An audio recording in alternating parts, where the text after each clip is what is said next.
मेरा मुर्शिद सोना। पर जैसी इंसान की सोच होनी है उन्हें वैसा ही अर्थ वो चो कढ़ लेना है। हुण फर्ज करो बंदा एक नॉर्मल वर्ड बोले कि मेरा जेड़ा ध्यान देना कि एक चंद्रमे नूं लैके बंदा नॉर्मल वर्ड बोले कि मेरा यार चंद तो भी सोहना। हुण वर्ड इक्को ही है, पर जिन्हों दुनिया की किसी चीज़ नाल प्यार है ना, फर्ज करो एक लड़के नूं किसी लड़की नाल है या लड़की नूं किसी लड़के नाल, उन्हें उधर ध्यान लेना, हाँ ये गल सही है, वो मेरा यार चंद वर्गा है। तो जिन्हों अपने गुरु नाल प्यार है उन्हें कहना मेरा गुरु चंद वर्गा है, क्योंकि सतगुरु भी पूर्ण यार।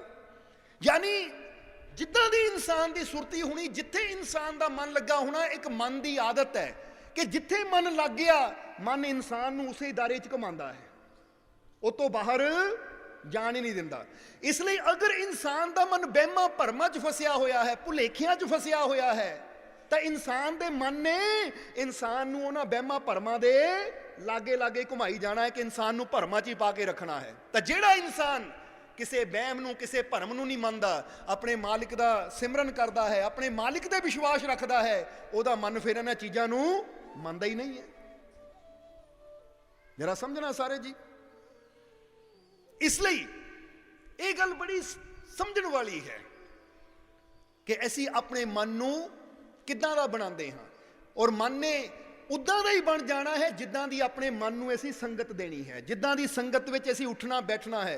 नहीं तो कदी ध्यान दे के तुसी आप देख लेना, क्योंकि कुछ चीज़ां हुंदियां असी प्रैक्टिकली अजमा के देख सकते हैं कि जे कोई वहमी भरमी इंसान है ना, जिहड़ा बड़े वहम करता है, कुछ दिन तुसी उहदे कोल उठना बैठना शुरू कर दो, तुहाडे मन च भी वहम पैदा हो जाने हैं। और ज़्यादातर साडे पिंडां च देखिया जाता है कि ज़्यादातर पिंडां च अजकल तो शहरों च भी है कि वहम भरम इंसान ज़्यादा करता है। हुण आ दिवाली आने वाली है, देखियो किन्ने वहम भरम चलने हैं, किन्ने चौराहियां ते दीवे मिलने हैं, किन्ने चौराहियां ते निंबू मिलने हैं, किन्ने जगह ते कदी कुछ मिलना कदी कुछ मिलना है। और इंसान है ना, जे कोई किसी को कुछ कह देवे ओ भाई दिवाली आने वाली है, आ 7 मिर्चां दा निंबू बाहर लटका ली, किसी का काला जादू नहीं चलना, तो बंदे ने कहना अच्छा करके देख लेंदे हैं। बड़ी जल्दी बंदा मन लेंदा है, क्योंकि मन है बंदे दा। इसलिए कहा जाता है कि ऐ प्यारिया अपनी संगत का ख्याल रखी, क्योंकि जिद्दां दी तू संगत विच उठना बैठना शुरू कर देना है, तेरे मन ने वैसा ही प्रभाव लेना, वैसा ही असर लेना शुरू कर देना। जिथे तेनू शंका होवे कि यह वहमां भरमां च फसिया इंसान है, उहदे कोल घट ही बैठ, नहीं तो उन्हें तेरे मन ते भी वो भरमां दा रंग चढ़ा देना है। तो जिथे तेनू पता है कि ये इंसान परमात्मा ते प्रभु ते वो मालिक ते यकीन रखने वाला है, ये किसी वहम भरम नूं नहीं मनदा, इनू अपने मालिक ते यकीन है, भरोसा है, अगर ऐसे इंसान दे कोल मैं भी बैठूंगा तो मेरे भरम भुलेखे भी दूर हो जाएंगे। ये गल याद रखना सारे, क्योंकि असी कई बार दसिया है कि ना नींबू कुछ कर सकते हैं ना मिर्चा कुछ कर सकती। हाँ इन्ना नींबू कर सकता है, लटकिया हुआ नींबू कुछ नहीं कर सकता, लटकियां हुई मिर्चा ने कुछ नहीं करना, पर वही मिर्च सब्जी च पै जाएगी तो असर दिखाएगी।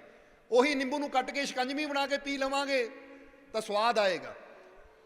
इसलिए जिहड़ी जगह उन्होंने असर दिखाना है वो काम का असर लो, कि एवं व्यर्थ विच चिंतावां ना करो, फिक्र ना करो कि की बनेगा किदां होएगा, क्योंकि इदां दे भरमां च जिहड़ा इंसान पै जाता है। तो यह गल याद रखो, नींबू च कोई ताकत नहीं है तुहाडा कुछ बिगाड़ सके, मिर्च च कोई ताकत नहीं है तुहाडा कुछ बिगाड़ सके, पर तुहाडे मन च ताकत है कि तुहाडा ये कुछ बिगाड़ सकता है। बल्कि सब कुछ जद भी बिगाड़ता है तो बंदे दा मन ही बिगाड़ता है। ये गल याद रखना सारे, क्योंकि अगर देखा जाए तो ऐसी एक गल स्पष्ट कह देना चाहांगे, शायद सुनने वाले नूं लगे किदां दी गल है, कि दुनिया के उपर तुहाडा बैरी कोई नहीं है, ये दुनिया उपर तुहाडा बैरी दुश्मन कोई भी नहीं है, इक्को ही है तुहाडा सब तो बड़ा दुश्मन, तुहाडा सब तो बड़ा बैरी। वो पता कौन है? अपने बैरी तुसी आप ही हो। तुहाडा सब तो बड़ा दुश्मन ये तुहाडा मन तुसी आप ही हो, कोई होर नहीं है।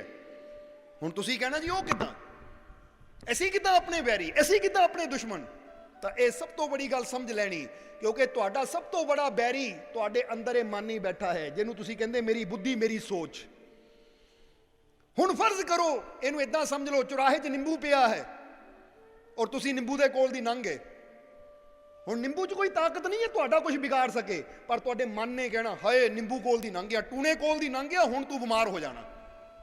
ਉਹ ਮਨ ਨੇ ਗੱਲ ਨੂੰ ਪਕੜ ਲਿਆ, ਉਹ ਮਨ ਨੇ ਜਦੋਂ ਗੱਲ ਨੂੰ ਪਕੜਿਆ ਤਾਂ ਫਿਰ ਤੂੰ ਬਿਮਾਰ ਹੋਣਾ। ਇਸ ਲਈ ਉਹ ਕਸੂਰ ਨਿੰਬੂ ਦਾ ਨਹੀਂ ਹੈ, ਕਸੂਰ ਤੇਰੇ ਕੱਚੇ ਮਨ ਦਾ ਹੈ ਕਿ ਤੇਰਾ ਮਨ ਇੰਨਾ ਕੱਚਾ ਹੈ ਕਿ ਬੜੀ ਜਲਦੀ ਦੂਜੀਆਂ ਗੱਲਾਂ ਨੂੰ ਮੰਨ ਕੇ ਬਹਿ ਜਾਂਦਾ ਹੈ। ਉਹ ਤੇਰੇ ਮਨ 'ਚ ਤਾਂ ਇੰਨਾ ਵਿਸ਼ਵਾਸ ਹੋਣਾ ਚਾਹੀਦਾ ਆਪਣੇ ਮਾਲਿਕ ਤੇ ਕਿ ਲੈ ਆਹ ਚੀਜ਼ਾਂ ਨੇ ਮੇਰਾ ਕੀ ਵਿਗਾੜਨਾ ਹੈ, ਇਹ ਛੋਟਾ ਜਿਹਾ ਨਿੰਬੂ ਮੇਰਾ ਕੀ ਵਿਗਾੜ ਸਕਦਾ ਹੈ, ਐਡਾ ਵੱਡਾ ਬੇਅੰਤ ਸੁਆਮੀ ਮੇਰੇ ਨਾਲ ਹੈ।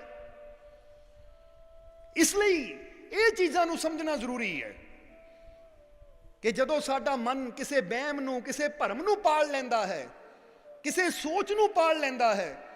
ਹੁਣ ਫਰਜ਼ ਕਰੋ ਤੁਸੀਂ ਕੋਈ ਕੰਮ ਕਰਨਾ, ਜਦੋਂ ਤੁਹਾਡਾ ਮਨ ਕਹਿੰਦਾ ਨਹੀਂ ਇਹ 'ਚ ਸਫਲਤਾ ਨਹੀਂ ਮਿਲਣੀ, ਇਹ ਕੰਮ ਨਹੀਂ ਹੋਣਾ, ਤਾਂ ਯਾਦ ਰੱਖੋ ਕੰਮ ਕਦੀ ਹੋਣਾ ਹੀ ਨਹੀਂ ਹੈ। ਫਿਰ ਇਹ ਨਾ ਸੋਚੋ ਕੋਈ ਗੁਆਂਢੀ ਮੇਰਾ ਦੁਸ਼ਮਣ ਹੈ, ਕੋਈ ਉਹ ਮੇਰਾ ਦੁਸ਼ਮਣ ਹੈ, ਕਿਉਂਕਿ ਤੁਸੀਂ ਹਿੰਮਤ ਹਾਰ ਕੇ, ਹੌਸਲਾ ਹਾਰ ਕੇ ਬਹਿ ਗਏ। ਇਹ ਮਨ ਹੀ ਤੁਹਾਡਾ ਦੁਸ਼ਮਣ ਹੈ ਜਿਹਨੇ ਹੌਸਲਾ ਛੱਡ ਦਿੱਤਾ। ਔਰ ਅਸੀਂ ਇਹ ਗੱਲ ਹਮੇਸ਼ਾ ਕਹੀ ਹੈ, ਅੱਜ ਵੀ ਕਹਿਣਾ ਚਾਹਾਂਗੇ ਕਿ ਕੋਈ ਵੀ ਬਾਜੀ ਤਾਕਤ ਨਾਲ ਘੱਟ, ਹੌਸਲੇ ਨਾਲ ਜ਼ਿਆਦਾ ਜਿੱਤੀ ਜਾਂਦੀ ਹੈ। ਸਮਝਦੇ ਹੋ ਕਿ ਨਹੀਂ? ਕੋਈ ਵੀ ਮੈਦਾਨ ਕਹਿ ਲੋ, ਜੰਗ ਕਹਿ ਲੋ, ਬਾਜੀ ਕਹਿ ਲੋ, ਉਹਨੂੰ ਜਿੱਤਣ ਵਾਸਤੇ ਤਾਕਤ ਦੀ ਘੱਟ, ਹੌਸਲੇ ਦੀ ਜ਼ਿਆਦਾ ਜ਼ਰੂਰਤ ਹੁੰਦੀ ਹੈ। ਜੇ ਬੰਦੇ ਅੰਦਰ ਹੌਸਲਾ ਹੀ ਨਾ ਹੋਵੇ ਤਾਂ ਤਾਕਤ ਜਿੰਨੀ ਮਰਜ਼ੀ ਹੋਵੇ, ਤਾਕਤ ਨੇ ਕੀ ਕਰ ਲੈਣਾ ਹੈ। ਬੰਦਾ ਕਹੇ ਮੇਰੇ 'ਚ ਤਾਕਤ ਹੈ, ਮੈਂ 100 ਕੁਆਂਟਲ ਵਜਨ ਚੱਕ ਸਕਦਾ, ਮੈਂ ਕੁਆਂਟਲ ਵਜਨ ਚੱਕ ਸਕਦਾ, 100 ਕਿਲੋ ਵਜਨ ਚੱਕ ਸਕਦਾ ਹਾਂ, ਠੀਕ ਹੈ ਚੱਕ ਲਏਗਾ ਤੂੰ 100 ਕਿਲੋ ਵਜਨ, ਪਰ ਜੇ ਤੇਰਾ ਹੌਸਲਾ ਹੀ ਜ਼ੀਰੋ ਹੈ ਨਾ, ਤਾਂ ਤੇਰੇ 100 ਕਿਲੋ ਵਜਨ ਨੇ ਕਿਸੇ ਮੰਜ਼ਿਲ ਤੱਕ ਨਹੀਂ ਤੈਨੂੰ ਲੈ ਕੇ ਜਾਣਾ। ਕਿਉਂਕਿ ਮੰਜ਼ਿਲ ਤੱਕ ਪਹੁੰਚਣ ਵਾਸਤੇ ਤਾਕਤ ਨਹੀਂ, ਹੌਸਲਾ ਚਾਹੀਦਾ ਹੈ। ਇਹ ਗੱਲ ਦੱਸਣੀ ਚਾਹਾਂਗੇ ਤੁਹਾਨੂੰ, ਕਿਉਂਕਿ ਇਹਦੀ ਅਸੀਂ ਜੀਂਦੀ ਜਾਗਦੀ ਮਿਸਾਲ, ਇੱਧਰ ਹਿਮਾਚਲ ਵਿੱਚ ਬ੍ਰਹਮਪੁਰਾ ਇੱਕ ਪਿੰਡ ਹੈ, ਉੱਥੇ ਦਾ ਸ਼ਾਇਦ ਉਹਨਾਂ ਦੇ ਕੋਈ ਰਿਸ਼ਤੇਦਾਰ ਹੈ, ਜੀਵ ਹੈ ਦਰਬਾਰ ਦੇ, ਕਿ ਉੱਥੇ ਸਾਡੀ ਮੁਲਾਕਾਤ ਇੱਕ ਆਦਮੀ ਨਾਲ ਹੋਈ ਜਿਹਦੇ ਕਿਸੇ ਹਾਦਸੇ ਵਿੱਚ 2 ਹੀ ਹੱਥ ਕੱਟੇ ਗਏ ਸੀ। ਔਰ ਕਹਿੰਦਾ ਮੇਰੀ ਇੱਛਾ ਸੀ ਮੈਂ BA ਕਰਾਂ, B.Ed ਕਰਾਂ, ਕੁਛ ਇਦਾਂ ਉਹਦੀ ਸੀਗੀ, ਕੋਈ ਡਿਗਰੀ ਲੈਣੀ ਉਹਨਾਂ। ਪਰ ਜਿਸ ਲਈ ਉਹ 10ਵੀਂ 'ਚ ਪੜ੍ਹ ਰਿਹਾ ਸੀ, ਕਿਸੇ ਹਾਦਸੇ ਦੋਨੇ ਹੀ ਇੱਥੋਂ ਯਾਨੀ ਕੋਹਣੀਆਂ ਤੋਂ ਉੱਪਰੋਂ ਹੱਥ ਕੱਟੇ ਗਏ। ਪਰ ਫਿਰ ਵੀ ਉਹਨੇ ਹਿੰਮਤ ਨਹੀਂ ਹਾਰੀ, ਹੌਸਲਾ ਨਹੀਂ ਹਾਰਿਆ, ਔਰ ਉਹਨੇ BA ਦੀ ਡਿਗਰੀ ਲਈ। ਹੱਥ ਬੇਸ਼ੱਕ ਨਹੀਂ ਕੰਮ ਕਰਦੇ ਸੀ, ਕਹਿੰਦਾ ਮੈਂ ਪੈਰਾਂ ਨਾਲ ਲਿਖਣਾ ਸ਼ੁਰੂ ਕੀਤਾ, ਪੈਰਾਂ ਨਾਲ ਲਿਖ ਕੇ ਮੈਂ ਟੈਸਟ 'ਚੋਂ ਪਾਸ ਹੋਇਆ। ਮਾਲਕ ਨੇ ਚਾਹਿਆ ਤਾਂ ਕਿਸ ਦਿਨ ਉਹ ਜੀਵ ਨੂੰ ਤੁਹਾਡੇ ਮੂਹਰੇ ਖੜਾ ਵੀ ਕਰਾਂਗੇ। ਆ 4 ਤਰੀਕ ਨੂੰ ਅੰਬ ਦਰਬਾਰ ਤੇ ਪ੍ਰੋਗਰਾਮ ਹੈ, ਸਾਲਾਨਾ ਸਤਸੰਗ ਹੈ, ਸਾਲਾਨਾ ਮੇਲਾ ਹੈ। ਜੇ ਉੱਥੇ ਆਇਆ ਹੋਇਆ ਹਿਮਾਚਲ ਦਾ ਹੈ ਤਾਂ ਉੱਥੇ ਮਿਲਾਵਾਂਗੇ ਵੀ ਕਿ ਆਹ ਜੀਵ ਦੇਖੋ। ਨਹੀਂ ਤਾਂ ਬੰਦਾ ਕਹਿੰਦਾ ਹੁਣ ਮੇਰੇ ਹੱਥ ਕੱਟੇ ਗਏ, ਹਿੰਮਤ ਹੀ ਛੱਡ ਦਿੰਦਾ, ਹੌਸਲਾ ਹੀ ਛੱਡ ਦਿੰਦਾ, ਔਰ ਬਹਿ ਜਾਂਦਾ ਨਿਰਾਸ਼ ਹੋ ਕੇ, ਹੁਣ ਮੈਂ ਕੀ ਕਰਨਾ ਹੈ, ਮੈਂ ਨਹੀਂ ਕਾਮਯਾਬ ਹੋ ਸਕਦਾ। ਪਰ ਉਹਨੇ ਇਹ ਸਾਬਿਤ ਕਰ ਦਿੱਤਾ ਕਿ ਕਾਮਯਾਬ ਹੋਣ ਵਾਸਤੇ ਹੱਥਾਂ ਦੀ, ਸਰੀਰ ਦੀ ਨਹੀਂ, ਅੰਦਰਲੇ ਹੌਸਲੇ ਦੀ ਲੋੜ ਹੈ। ਅੱਜ ਕਈ ਐਸੇ ਨੌਜਵਾਨ ਹੈ ਕਿ ਜਿਨ੍ਹਾਂ ਦੇ ਹੱਥ ਪੈਰ ਸਲਾਮਤ ਹੈ, ਪਰ ਅੰਦਰ ਹੌਸਲਾ ਹੀ ਨਹੀਂ ਹੈ, ਕੁਛ ਕਰਨ ਦਾ ਅੰਦਰ ਜਜ਼ਬਾ ਹੀ ਨਹੀਂ ਹੈ, ਅੰਦਰ ਕੋਈ ਕਰਨ ਦੀ ਤਾਕਤ ਹੀ ਨਹੀਂ ਹੈ। ਮੈਂ ਨਹੀਂ ਕਰ ਸਕਦਾ, ਮੇਰੇ ਤੋਂ ਨਹੀਂ ਇਹ ਗੱਲ ਬਣਨੀ। ਸਭ ਕੁਝ ਹੁੰਦਿਆਂ ਹੋਇਆਂ ਵੀ ਉਹ ਨਿਰਾਸ਼ ਹੋ ਕੇ ਬੈਠ ਜਾਂਦੇ, ਤਾਂ ਜੀਵਨ 'ਚ ਕਦੀ ਤਰੱਕੀ ਉਹ ਕਰ ਹੀ ਨਹੀਂ ਪਾਉਂਦੇ। ਅਸੀਂ ਕਹਿੰਦੇ ਉਹ ਜੀਵ ਮਿਸਾਲ ਹੈ। ਐਸੇ ਜੀਵ ਨਾਲ ਸਾਨੂੰ ਮਿਲਣਾ ਚਾਹੀਦਾ ਹੈ ਸਾਰਿਆਂ ਨੂੰ, ਔਰ ਐਸੇ ਜੀਵ ਨੂੰ ਆਪਣੇ ਦਿਲੋਂ ਦਿਮਾਗ 'ਚ ਰੱਖਣਾ ਚਾਹੀਦਾ ਕਿ ਜੇ ਉਹ ਇਨਸਾਨ ਬਿਨਾਂ ਹੱਥਾਂ ਤੋਂ ਇਸ ਉਚਾਈ ਤੱਕ ਪਹੁੰਚ ਸਕਦਾ ਹੈ ਆਪਣੀ ਮਿਹਨਤ ਨਾਲ, ਤਾਂ ਸਾਨੂੰ ਤਾਂ ਫਿਰ ਸਾਡੇ ਮਾਲਿਕ ਨੇ ਹੱਥ ਪੈਰ ਸਭ ਕੁਝ ਸਲਾਮਤੀ ਦਿੱਤੀ ਹੋਈ ਹੈ। ਅਸੀਂ ਵੀ ਕੋਸ਼ਿਸ਼ ਕਰੀਏ ਤਾਂ ਕੋਸ਼ਿਸ਼ ਕਰਨ ਵਾਲੇ ਨੂੰ ਹਰ ਚੀਜ਼ ਮਿਲਦੀ ਹੈ, ਫਿਰ ਕੋਈ ਮੰਜ਼ਿਲ ਦੂਰ ਨਹੀਂ ਹੈ। ਨਹੀਂ ਤਾਂ ਆਪਣੇ ਅੰਦਰ ਟਟੋਲ ਕੇ ਦੇਖ ਲਿਓ ਕਿ ਜਦੋਂ ਹੀ ਤੁਸੀਂ ਹੌਸਲਾ ਹਾਰਦੇ ਹੋ, ਉਦੋਂ ਹੀ ਉਸ ਕੰਮ ਦੇ ਵਿੱਚ ਤੁਹਾਨੂੰ ਅਸਫਲਤਾ ਮਿਲਦੀ ਹੈ। ਅੱਜ ਤੱਕ ਜਿੰਨੇ ਵੀ ਕੰਮਾਂ 'ਚ ਤੁਹਾਨੂੰ ਅਸਫਲਤਾ ਮਿਲੀ ਹੈ, ਤਾਂ ਯਾਦ ਰੱਖੋ ਕਿਤੇ ਨਾ ਕਿਤੇ ਤੁਸੀਂ ਉਹ ਕੰਮ ਨੂੰ 100% ਜ਼ੋਰ ਨਹੀਂ ਲਾਇਆ, 100% ਨਹੀਂ ਕੀਤਾ ਤਾਂ ਜ਼ਰੂਰ, ਪਰ ਅੱਧੇ ਮਨ ਨਾਲ ਕਰ ਲਵਾਂ ਰਹਿਣ ਦੇਵਾਂ, ਕਰ ਲਵਾਂ ਰਹਿਣ ਦੇਵਾਂ। ਜਦੋਂ ਇਨਸਾਨ ਦੋ ਚਿੱਤਾ ਹੋ ਕੇ ਕੋਈ ਵੀ ਕੰਮ ਕਰਦਾ ਹੈ ਤਾਂ ਫਿਰ ਇਨਸਾਨ ਨੂੰ ਕਦੀ ਕਾਮਯਾਬੀ ਨਹੀਂ ਮਿਲਦੀ। ਜਦ ਵੀ ਕਾਮਯਾਬੀ ਮਿਲਦੀ ਤਾਂ ਆਪਣੇ ਵੱਲੋਂ 100% ਮਿਹਨਤ ਕਰਕੇ ਹੀ ਬੰਦਾ ਕਾਮਯਾਬ ਹੁੰਦਾ ਹੈ। ਇਹ ਯਾਦ ਰੱਖੋ ਸਾਰੇ ਜੀ। ਇਸ ਲਈ ਸਾਡੇ ਅੰਦਰ ਹੌਸਲਾ ਹੋਣਾ ਜ਼ਰੂਰੀ ਹੈ। ਤਾਕਤ ਬੇਸ਼ੱਕ ਥੋੜੀ ਹੋਵੇ, ਸਰੀਰ ਬੇਸ਼ੱਕ ਜਿੱਦਾਂ ਹੀ ਦੱਸਿਆ ਕਿ ਅੰਗ ਬੇਸ਼ੱਕ ਪੂਰਾ ਸਾਥ ਨਾ ਦੇਣ, ਕੋਈ ਗੱਲ ਨਹੀਂ, ਪਰ ਅੰਦਰ ਹਿੰਮਤ ਹੋਣੀ ਚਾਹੀਦੀ ਕਿ ਮੈਂ ਕਰਨਾ ਹੈ, ਕਰਕੇ ਦਿਖਾਣਾ ਹੈ। ਤਾਂ ਜਦੋਂ ਬੰਦਾ ਅੰਦਰੋਂ ਹਿੰਮਤ ਕਰਦਾ ਹੈ ਤਾਂ ਫਿਰ ਉਹਦੀ ਮਦਦ ਪਰਮਾਤਮਾ ਵੀ ਕਰਦਾ ਹੈ, ਉਹ ਮਾਲਿਕ ਵੀ ਉਹਦੀ ਮਦਦ ਕਰਦਾ ਹੈ। ਇਸ ਲਈ ਤਾਂ ਕਹਿੰਦੇ ਹਿੰਮਤ ਮਰਦਾ ਮਦਦੇ ਖੁਦਾ, ਕਿ ਜਦੋਂ ਬੰਦਾ ਹਿੰਮਤ ਕਰਦਾ ਹੈ ਤਾਂ ਫਿਰ ਖੁਦਾ ਵੀ ਮਦਦ ਕਰਦਾ ਹੈ, ਫਿਰ ਉਹ ਪ੍ਰਮਾਤਮਾ ਵੀ ਉਹਦਾ ਸਾਥ ਦਿੰਦਾ ਹੈ। ਤਾਂ ਜੇ ਬੰਦਾ ਹੀ ਹਿੰਮਤ ਹਾਰ ਕੇ ਬਹਿ ਜਾਵੇ ਤਾਂ ਫਿਰ ਬੰਦੇ ਨੇ ਕੀ, ਬੰਦਾ ਹਿੰਮਤ ਹਾਰ ਕੇ ਬਹਿ ਜਾਵੇ, ਪ੍ਰਮਾਤਮਾ ਦੀ ਕਿਰਪਾ ਨੇ ਕੀ ਕਰਨਾ ਹੈ? ਉਹਦੀ ਕਿਰਪਾ ਵੀ ਉਦੋਂ ਹੀ ਸਾਥ ਦੇਗੀ ਜਦੋਂ ਅਸੀਂ ਹਿੰਮਤ ਕਰਕੇ ਕਦਮ ਵਧਾਵਾਂਗੇ। ਪਰ ਕਈ ਤਾਂ ਐਸੇ ਹੈ ਜਿਹੜੇ ਕਦਮ ਵਧਾਉਣ ਨੂੰ ਤਿਆਰ ਨਹੀਂ, ਬਸ ਪ੍ਰਮਾਤਮਾ ਹੀ ਗੋਦੀ 'ਚ ਉਠਾ ਕੇ ਭਜਾ ਦੇਵੇ ਉੱਥੇ। ਕਈ ਦੇਖਿਆ ਐਸੇ, ਇਹੀ ਕੁਛ ਕਰੀਏ ਨਾ, ਬਸ ਜੋ ਕਰਨਾ ਪ੍ਰਮਾਤਮਾ ਤੂੰ ਹੀ ਕਰਨਾ, ਗੋਦ 'ਚ ਚੱਕ ਲੈ ਉੱਥੇ ਬਿਠਾ ਦੇ। ਭਾਈ ਜੇ ਗੋਦ 'ਚ ਚੱਕਣਾ ਹੁੰਦਾ ਤਾਂ ਤੈਨੂੰ ਪੈਰ ਦੇਣੇ ਹੀ ਕਿਉਂ ਸੀ ਪ੍ਰਭ ਨੇ? ਜੇ ਪ੍ਰਮਾਤਮਾ ਦੀ ਗੋਦ 'ਚ ਚੱਕ ਕੇ ਤੈਨੂੰ ਉੱਥੇ ਬਿਠਾਣਾ ਹੁੰਦਾ, ਤੈਨੂੰ ਬੇਅਕਲ ਪੈਦਾ ਕਰਦਾ, ਹੱਥ ਪੈਰ ਨਾ ਤੈਨੂੰ ਦਿੰਦਾ, ਫਿਰ ਤਾਂ ਤੈਨੂੰ ਲੂਲਾ ਲੰਗੜਾ ਇਪਾਹਿਜ ਪੈਦਾ ਕਰਦਾ, ਤਾਂ ਕਿ ਜੋ ਕਰਨਾ ਮਾਂ ਬਾਪ ਹੀ ਕਰਨ, ਤੈਨੂੰ ਕੁਛ ਕਰਨ ਦੀ ਜ਼ਰੂਰਤ ਹੀ ਨਾ ਪਵੇ। ਜਰਾ ਸੋਚੋ ਸਾਰੇ ਜੀਵ। ਇਸ ਲਈ ਕਦੀ ਵੀ ਹਿੰਮਤ ਨਾ ਹਾਰੋ, ਅੰਦਰ ਹੌਸਲੇ ਨੂੰ ਬੁਲੰਦ ਰੱਖੋ। ਇਹ ਮਾੜੀਆਂ ਮਾੜੀਆਂ ਚੀਜ਼ਾਂ ਦੇਖ ਕੇ, ਮਾੜੇ ਮਾੜੇ ਟੂਣੇ ਟੱਪੇ ਦੇਖ ਕੇ, ਮਾੜੇ ਮਾੜੇ ਯੰਤਰ ਮੰਤਰ ਦੇਖ ਕੇ ਅਸੀਂ ਆਪਣਾ ਹੌਸਲਾ ਹਾਰ ਜਾਂਦੇ ਹਾਂ, ਆਪਣੀ ਹਿੰਮਤ ਹਾਰ ਜਾਂਦੇ ਹਾਂ। ਬਸ ਇਹੀ ਸਾਡਾ ਸਭ ਤੋਂ ਬੜਾ ਸ਼ਤਰੂ ਹੈ ਕਿ ਜਦੋਂ ਅਸੀਂ ਆਪਣਾ ਹੌਸਲਾ ਛੱਡ ਦਿੰਦੇ ਹਾਂ। ਇਸ ਲਈ ਕਦੀ ਹੌਸਲਾ ਨਾ ਛੱਡੋ, ਇਹ ਯਕੀਨ ਰੱਖੋ ਮੇਰਾ ਮਾਲਿਕ ਮੇਰੇ ਨਾਲ ਹੈ, ਮੈਂ ਫਿਕਰ ਕਿਉਂ ਕਰਾਂ, ਮੈਂ ਕੋਸ਼ਿਸ਼ ਕਰਨੀ ਹੈ, ਕਾਮਯਾਬੀ ਜ਼ਰੂਰ ਮਿਲੇਗੀ। ਇਸ ਲਈ ਜ਼ਿੰਦਗੀ ਦਾ ਨਾਮ ਹੀ ਹੈ ਅੱਗੇ ਵਧਣਾ, ਕੋਸ਼ਿਸ਼ ਕਰਨਾ। ਕਿਉਂਕਿ ਜੇ ਇਨਸਾਨ ਜੀਵਨ ਨੂੰ ਦੇਖੇ, ਹੁਣ ਤੁਹਾਨੂੰ ਇੱਕ ਗੱਲ ਕਵਾਂਗੇ ਕਿ ਇੱਕ ਪਾਸੇ ਇੱਕ ਜੀਂਦੇ ਇਨਸਾਨ ਨੂੰ ਬਿਠਾ ਦਿਓ, ਦੂਜੇ ਪਾਸੇ ਇੱਕ ਮੁਰਦਾ ਰੱਖ ਦਿਓ, ਤਾਂ ਤੁਸੀਂ ਮੁਰਦੇ ਨੂੰ ਦੇਖੋਗੇ, ਮੁਰਦਾ ਕੋਈ ਕੋਸ਼ਿਸ਼ ਨਹੀਂ ਕਰ ਰਿਹਾ, ਉਹ ਲੇਟਿਆ ਹੈ ਬਸ, ਚਾਹੇ ਅੱਗ ਤੇ, ਚਾਹੇ ਫੁੱਲਾਂ ਤੇ, ਚਾਹੇ ਕੰਡਿਆਂ ਤੇ, ਚਾਹੇ ਧੁੱਪੇ, ਚਾਹੇ ਛਾਵੇਂ, ਉਹ ਕੋਈ ਕੋਸ਼ਿਸ਼ ਨਹੀਂ ਕਰ ਰਿਹਾ। ਪਰ ਜੇ ਇੱਕ ਜੀਦਾ ਜਾਗਦਾ ਬੰਦਾ ਧੁੱਪੇ ਬੈਠਾ ਨਾ, ਕੋਸ਼ਿਸ਼ ਕਰਦਾ ਮੈਂ ਛਾਵੇਂ ਚਲਾ ਜਾਵਾਂ, ਮੈਂ ਅੱਗ ਦੇ ਕੋਲ ਬੈਠਾ, ਕੋਸ਼ਿਸ਼ ਕਰਦਾ ਉੱਠ ਕੇ ਐਸੀ ਜਗ੍ਹਾ ਬਹਿ ਜਾਵਾਂ ਜਿੱਥੇ ਮੈਨੂੰ ਸੇਕ ਨਾ ਲੱਗੇ, ਮੈਂ ਕੰਡਿਆਂ ਤੇ ਬੈਠਾ, ਐਸੀ ਜਗ੍ਹਾ ਬੈਠ ਜਾਵਾਂ ਜਿੱਥੇ ਕੰਡੇ ਚੁੱਭਣ ਨਾ। ਕਿਉਂਕਿ ਜਦ ਵੀ ਕੋਸ਼ਿਸ਼ ਕਰਦਾ ਹੈ ਤਾਂ ਜੀਂਦਾ ਬੰਦਾ ਕਰਦਾ, ਇਹਦਾ ਮਤਲਬ ਜ਼ਿੰਦਗੀ ਦੀ ਨਿਸ਼ਾਨੀ ਹੈ ਕੋਸ਼ਿਸ਼ ਕਰਨਾ। ਤਾਂ ਜਦੋਂ ਅਸੀਂ ਕੋਸ਼ਿਸ਼ ਕਰਨੀ ਬੰਦ ਕਰ ਦਿੰਦੇ ਹਾਂ, ਹਿੰਮਤ ਹਾਰ ਕੇ ਬਹਿ ਜਾਂਦੇ, ਤਾਂ ਸਮਝ ਲਓ ਅਸੀਂ ਜੀਂਦੇ ਜੀ ਮਰ ਗਏ, ਮੁਰਦਾ ਹੋ ਗਏ ਅਸੀਂ। ਔਰ ਮੁਰਦੇ ਕਦੀ ਕਿਸੇ ਮੁਕਾਮ ਤੇ ਨਹੀਂ ਪਹੁੰਚਦੇ, ਕਿਉਂਕਿ ਮੁਰਦਿਆਂ ਨੂੰ ਪੁਜਾਣ ਵਾਸਤੇ ਚਾਰ ਕੰਧਿਆਂ ਦੀ ਲੋੜ ਪੈਂਦੀ ਹੈ, ਮੁਰਦਾ ਆਪ ਨਹੀਂ ਕਿਤੇ ਪਹੁੰਚ ਸਕਦਾ। ਇਸ ਲਈ ਤੁਸੀਂ ਮੁਰਦੇ ਦੀ ਤਰ੍ਹਾਂ ਨਾ ਜ਼ਿੰਦਗੀ ਜੀਓ, ਬਲਕਿ ਜ਼ਿੰਦਗੀ ਦਾ ਮਤਲਬ ਹੀ ਹੈ ਕਿ ਜੇ ਇੱਥੇ ਨਿਰਾਸ਼ਾ, ਜਰਾ ਗੌਰ ਕਰਨਾ, ਬੰਦਾ ਕਹਿੰਦਾ ਇੱਥੇ ਮੈਨੂੰ ਨਿਰਾਸ਼ਾ ਮਿਲੀ, ਆਹ ਕੰਮ ਮੇਰਾ ਸਿਰੇ ਨਹੀਂ ਚੜਿਆ, ਤਾਂ ਫਿਰ ਇਹਦਾ ਮਤਲਬ ਇਹ ਨਹੀਂ ਨਿਰਾਸ਼ ਹੋ ਕੇ ਬੈਠ ਜਾਈਏ, ਇੱਥੇ ਨਹੀਂ ਤਾਂ ਦੂਜੀ ਜਗ੍ਹਾ ਕੋਸ਼ਿਸ਼ ਕਰ, ਦੂਜੀ ਨਹੀਂ ਤਾਂ ਤੀਜੀ ਜਗ੍ਹਾ ਕੋਸ਼ਿਸ਼ ਕਰ। ਕਿਉਂਕਿ ਕੋਸ਼ਿਸ਼ ਕਰਦੇ ਰਹਿਣ ਵਿੱਚ ਹੀ ਬੰਦੇ ਨੂੰ ਕਾਮਯਾਬੀ ਮਿਲਦੀ ਹੈ। ਇਸ ਲਈ ਇੱਥੇ ਜੀਸਸ ਕ੍ਰਾਈਸਟ ਦੀ ਜੀਵਨ ਦੀ ਇੱਕ ਬੜੀ ਪਿਆਰੀ ਘਟਨਾ ਹੈ ਕਿ ਯੀਸ਼ੂ ਮਸੀਹ ਇੱਕ ਦਿਨ ਆਪਣੇ ਸੇਵਕਾਂ ਦੇ ਨਾਲ ਜਾ ਰਹੇ ਸੀ। ਕੀ ਦੇਖਿਆ? ਕੀ ਉਹਨਾਂ ਨੇ ਦੇਖਿਆ ਕਿ ਇੱਕ ਕਿਸਾਨ ਹੈ, ਬੜਾ ਨਿਰਾਸ਼ ਹੋ ਕੇ ਬੈਠਾ ਹੈ, ਖੇਤਾਂ ਦੇ ਅੰਦਰ ਇੱਕ ਕਿਸਾਨ ਬੜਾ ਨਿਰਾਸ਼ ਹੋ ਕੇ ਬੈਠਾ ਹੈ। ਤਾਂ ਜੀਸਸ ਕ੍ਰਾਈਸਟ ਨੇ ਪੁੱਛਿਆ ਉਹਨੂੰ, ਬਈ ਕੀ ਗੱਲ, ਤੂੰ ਨਿਰਾਸ਼ ਹੋ ਕੇ ਕਿਉਂ ਬੈਠਾ ਹੈ, ਉਦਾਸ ਹੋ ਕੇ ਕਿਉਂ ਬੈਠਾ ਹੈ? ਉਹ ਕਹਿੰਦਾ, ਮਹਾਰਾਜ ਮੈਂ ਉਦਾਸ ਨਿਰਾਸ਼ ਇਸ ਲਈ ਹਾਂ ਕਿ ਮੈਂ ਕੂਆਂ ਤਿਆਰ ਕਰ ਰਿਹਾ ਹਾਂ, ਪਰ ਦੇਖੋ ਮੈਂ ਕਿੰਨਾ ਗਹਿਰਾ ਕੂਆਂ ਖੋਦਿਆ, ਪਾਣੀ ਨਹੀਂ ਮਿਲਿਆ, ਇਸ ਲਈ ਮੈਂ ਨਿਰਾਸ਼ ਹਾਂ। ਤਾਂ ਉਸ ਵੇਲੇ ਜੀਸਸ ਕ੍ਰਾਈਸਟ ਨੇ ਕਿਹਾ, ਦੇਖਿਆ ਵਾਕਈ ਝੁਕ ਕੇ ਕੂਆਂ ਕਾਫੀ ਗਹਿਰਾ ਖੋਦਿਆ ਸੀ, ਜਿਹਦਾ ਆਪਾਂ ਕਹ ਲਈਏ 100 ਫੁੱਟ ਖੁਦਾਈ ਕਰ ਚੁੱਕਾ ਸੀ। ਤਾਂ ਉਹ ਨਿਰਾਸ਼ ਹੋ ਕੇ ਬੈਠਾ ਕਿ ਪਾਣੀ ਨਹੀਂ ਮਿਲਿਆ।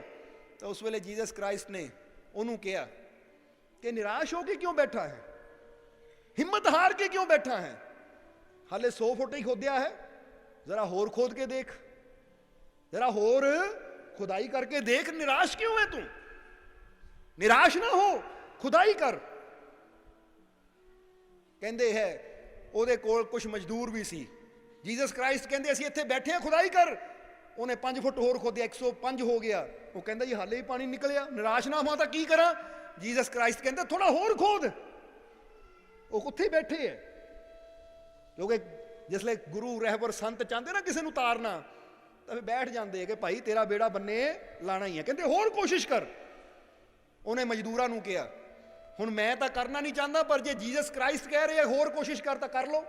ਕਹਿੰਦੇ 5 ਫੁੱਟ ਹੋਰ ਖੋਦਿਆ, ਪਾਣੀ ਫੇਰ ਨਹੀਂ ਨਿਕਲਿਆ।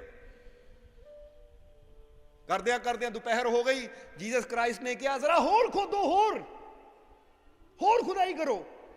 ਹੁਣ ਕਹਿੰਦੇ 5 ਫੁੱਟ ਹੋਰ ਖੋਦਿਆ ਗਿਆ ਤਾਂ ਪਾਣੀ ਆ ਗਿਆ।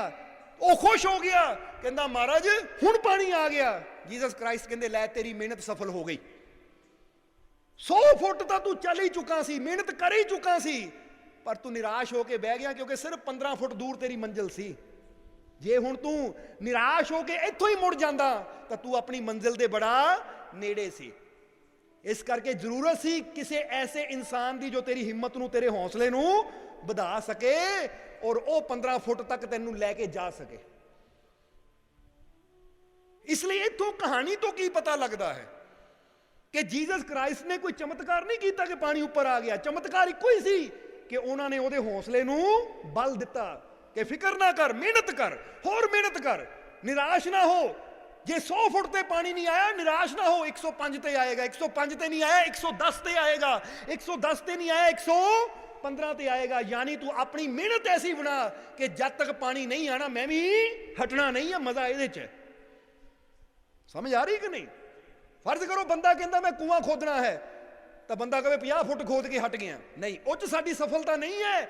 ਆਪਣੀ ਇੱਛਾ ਸ਼ਕਤੀ ਇੰਨੀ ਮਜ਼ਬੂਤ ਕਰੋ ਕਿ ਮੈਂ ਖੁਦਾਈ ਉਦੋਂ ਤੱਕ ਕਰਨੀ ਹੈ ਜਦੋਂ ਤੱਕ ਪਾਣੀ ਨਹੀਂ ਆ ਜਾਂਦਾ, ਫਿਰ ਚਾਹੇ 500 ਫੁੱਟ ਤੱਕ ਖੋਦਣਾ ਪਵੇ, ਕਿਉਂਕਿ ਮੇਰੀ ਹਿੰਮਤ ਇਹੀ ਹੈ ਕਿ ਪਾਣੀ ਪਾ ਕੇ ਹੀ ਰੁਕਣਾ ਹੈ।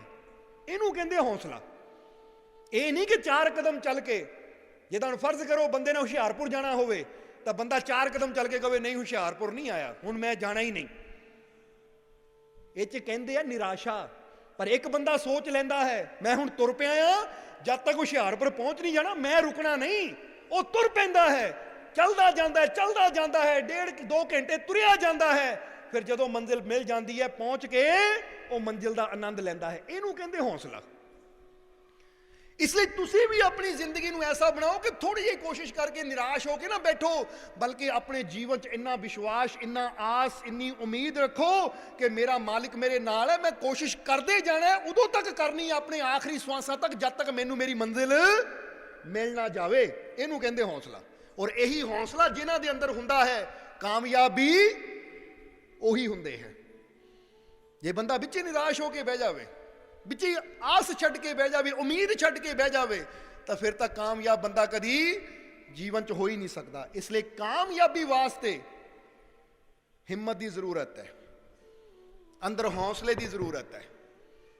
ਹੁਣ ਸੁਲਤਾਨ ਵਾਹੂ ਦੀ ਗੱਲ ਕਰਦੇ ਕਰਦੇ ਨਾਲ ਹੀ ਆ ਪ੍ਰਸ਼ਨ ਵੀ, ਕਿਉਂਕਿ ਹੌਸਲੇ ਦੀ ਗੱਲ ਚੱਲ ਰਹੀ ਹੈ, ਹਿੰਮਤ ਦੀ ਗੱਲ ਚੱਲ ਰਹੀ ਹੈ, ਤਾਂ ਉਹਦਾ ਵੀ ਜਵਾਬ ਨਾਲ ਨਾਲ ਹੀ ਦੇ ਦਈਏ ਕਿ ਜੀਵ ਨੇ ਪੁੱਛਿਆ ਕਿ ਮਾਰਕੋ ਇਹ ਕਿਸਮਤ ਦੀ ਗੱਲ ਹੈ ਸਾਰੀ, ਇਹ ਕਿਸਮਤ ਦਾ ਦੋਸ਼ ਹੈ, ਕਿਸਮਤ 'ਚ ਦੁੱਖ ਲਿਖੀ ਹੈ ਤਾਂ ਕਿੱਦਾਂ ਕਿਸਮਤ ਨੂੰ ਬਦਲਿਆ ਜਾ ਸਕਦਾ, ਕਿੱਦਾਂ ਕਿਸਮਤ 'ਚ ਕਾਮਯਾਬੀ ਮਿਲ ਸਕਦੀ ਹੈ? ਕਿਉਂਕਿ ਬੰਦੇ ਨੇ ਕਿਸਮਤ ਨਾਲ ਜੁੜਿਆ ਸਵਾਲ ਪੁੱਛਿਆ ਹੈ ਕਿ ਕੀ ਇਹ ਪਿਛਲੇ ਜਨਮਾਂ ਦਾ ਦੋਸ਼ ਹੈ? ਜੇ ਮੇਰੇ ਜੀਵਨ 'ਚ ਇੰਨੀਆਂ ਤਕਲੀਫਾਂ, ਇੰਨੇ ਦੁੱਖ ਹੈ, ਕੀ ਇਹ ਕਿਸਮਤ ਦਾ ਦੋਸ਼ ਹੈ ਕਿ ਮੇਰੀ ਕਿਸਮਤ 'ਚ ਇਦਾਂ ਹੀ ਦੁੱਖ ਰਹਿਣਗੇ?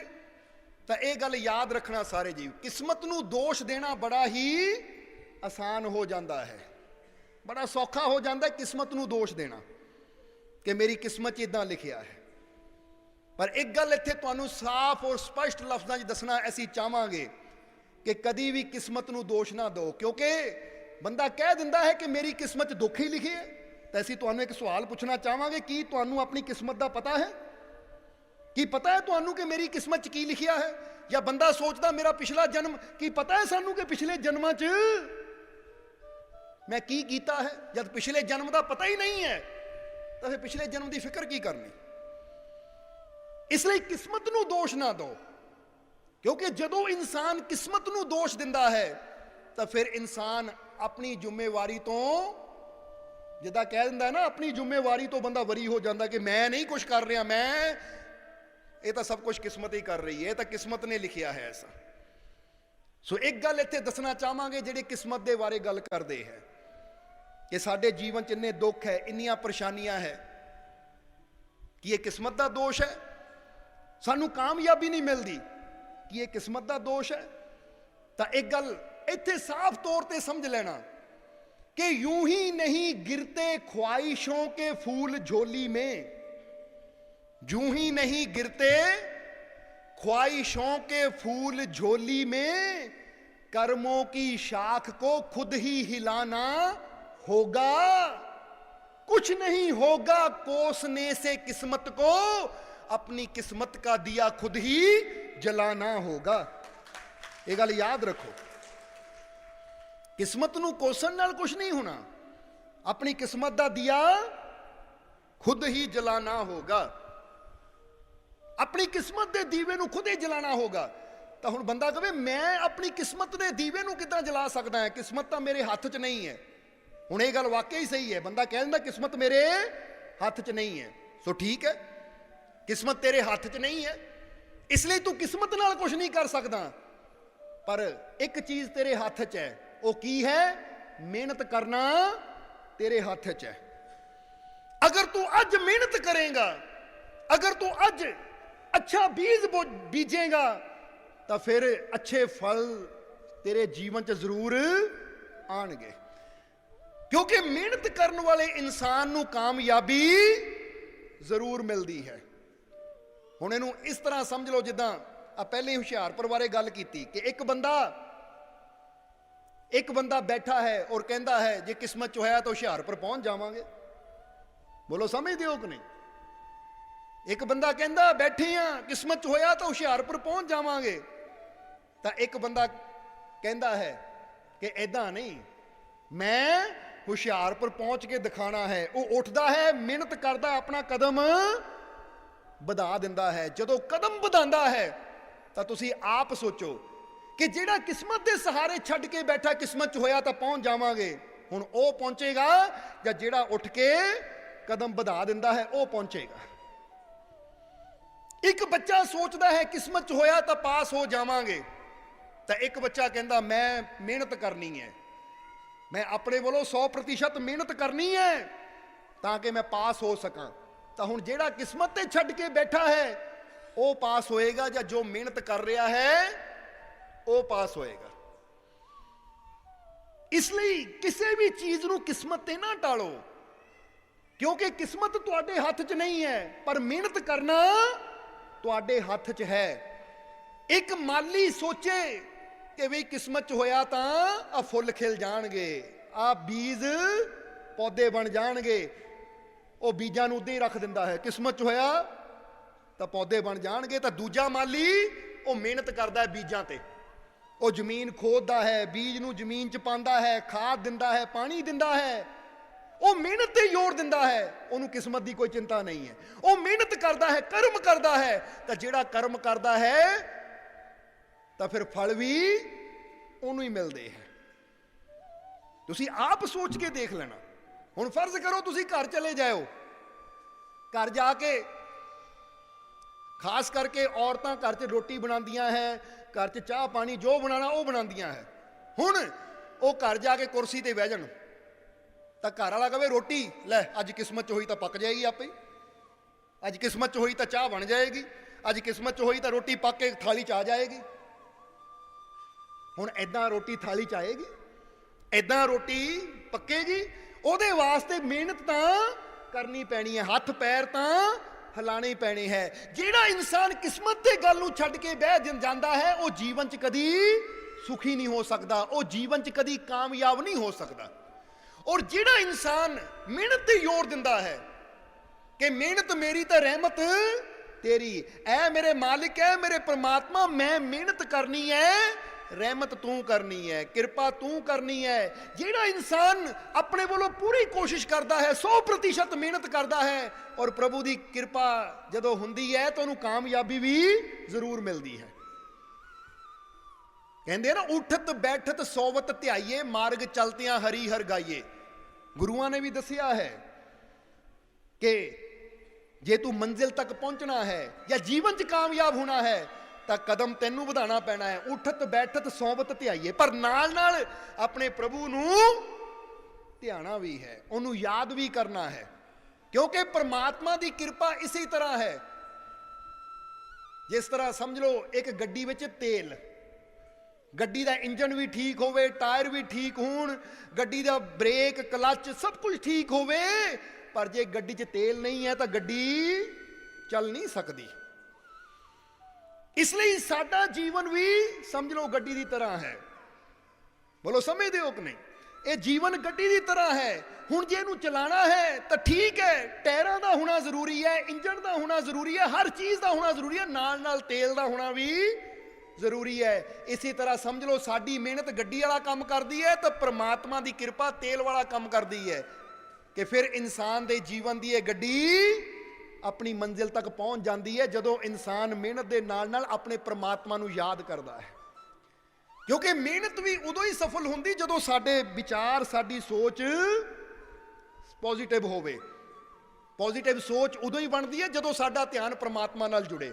जे सोच ही साडी नैगेटिव है और फिर असीं मेहनत करते हैं तो नैगेटिव सोच का मतलब की है? नैगेटिव सोच किहनूं कह दिंदे आ? मेरे तो नहीं होना, मैं कामयाब नहीं होना, पता नहीं सफलता मिलनी है या नहीं, पता नहीं गल बननी है या नहीं। जदों नैगेटिव भावनावां साडे अंदर हुंदियां तो साडी ऊर्जा, साडी एनर्जी घट जाती है। तो जदों पॉजिटिव ऊर्जा साडे अंदर हुंदी है तो साडी एनर्जी, समझ लो एनर्जी हाई लैवल ते हो जाती है, साडी एनर्जी वधदी है। और फिर जे नामुमकिन भी है तो वह भी मुमकिन हो जाता है अगर इंसान पॉजिटिव सोच रखे कि मैं करूंगा क्योंकि मेरे नाल मेरे प्रभु की कृपा है।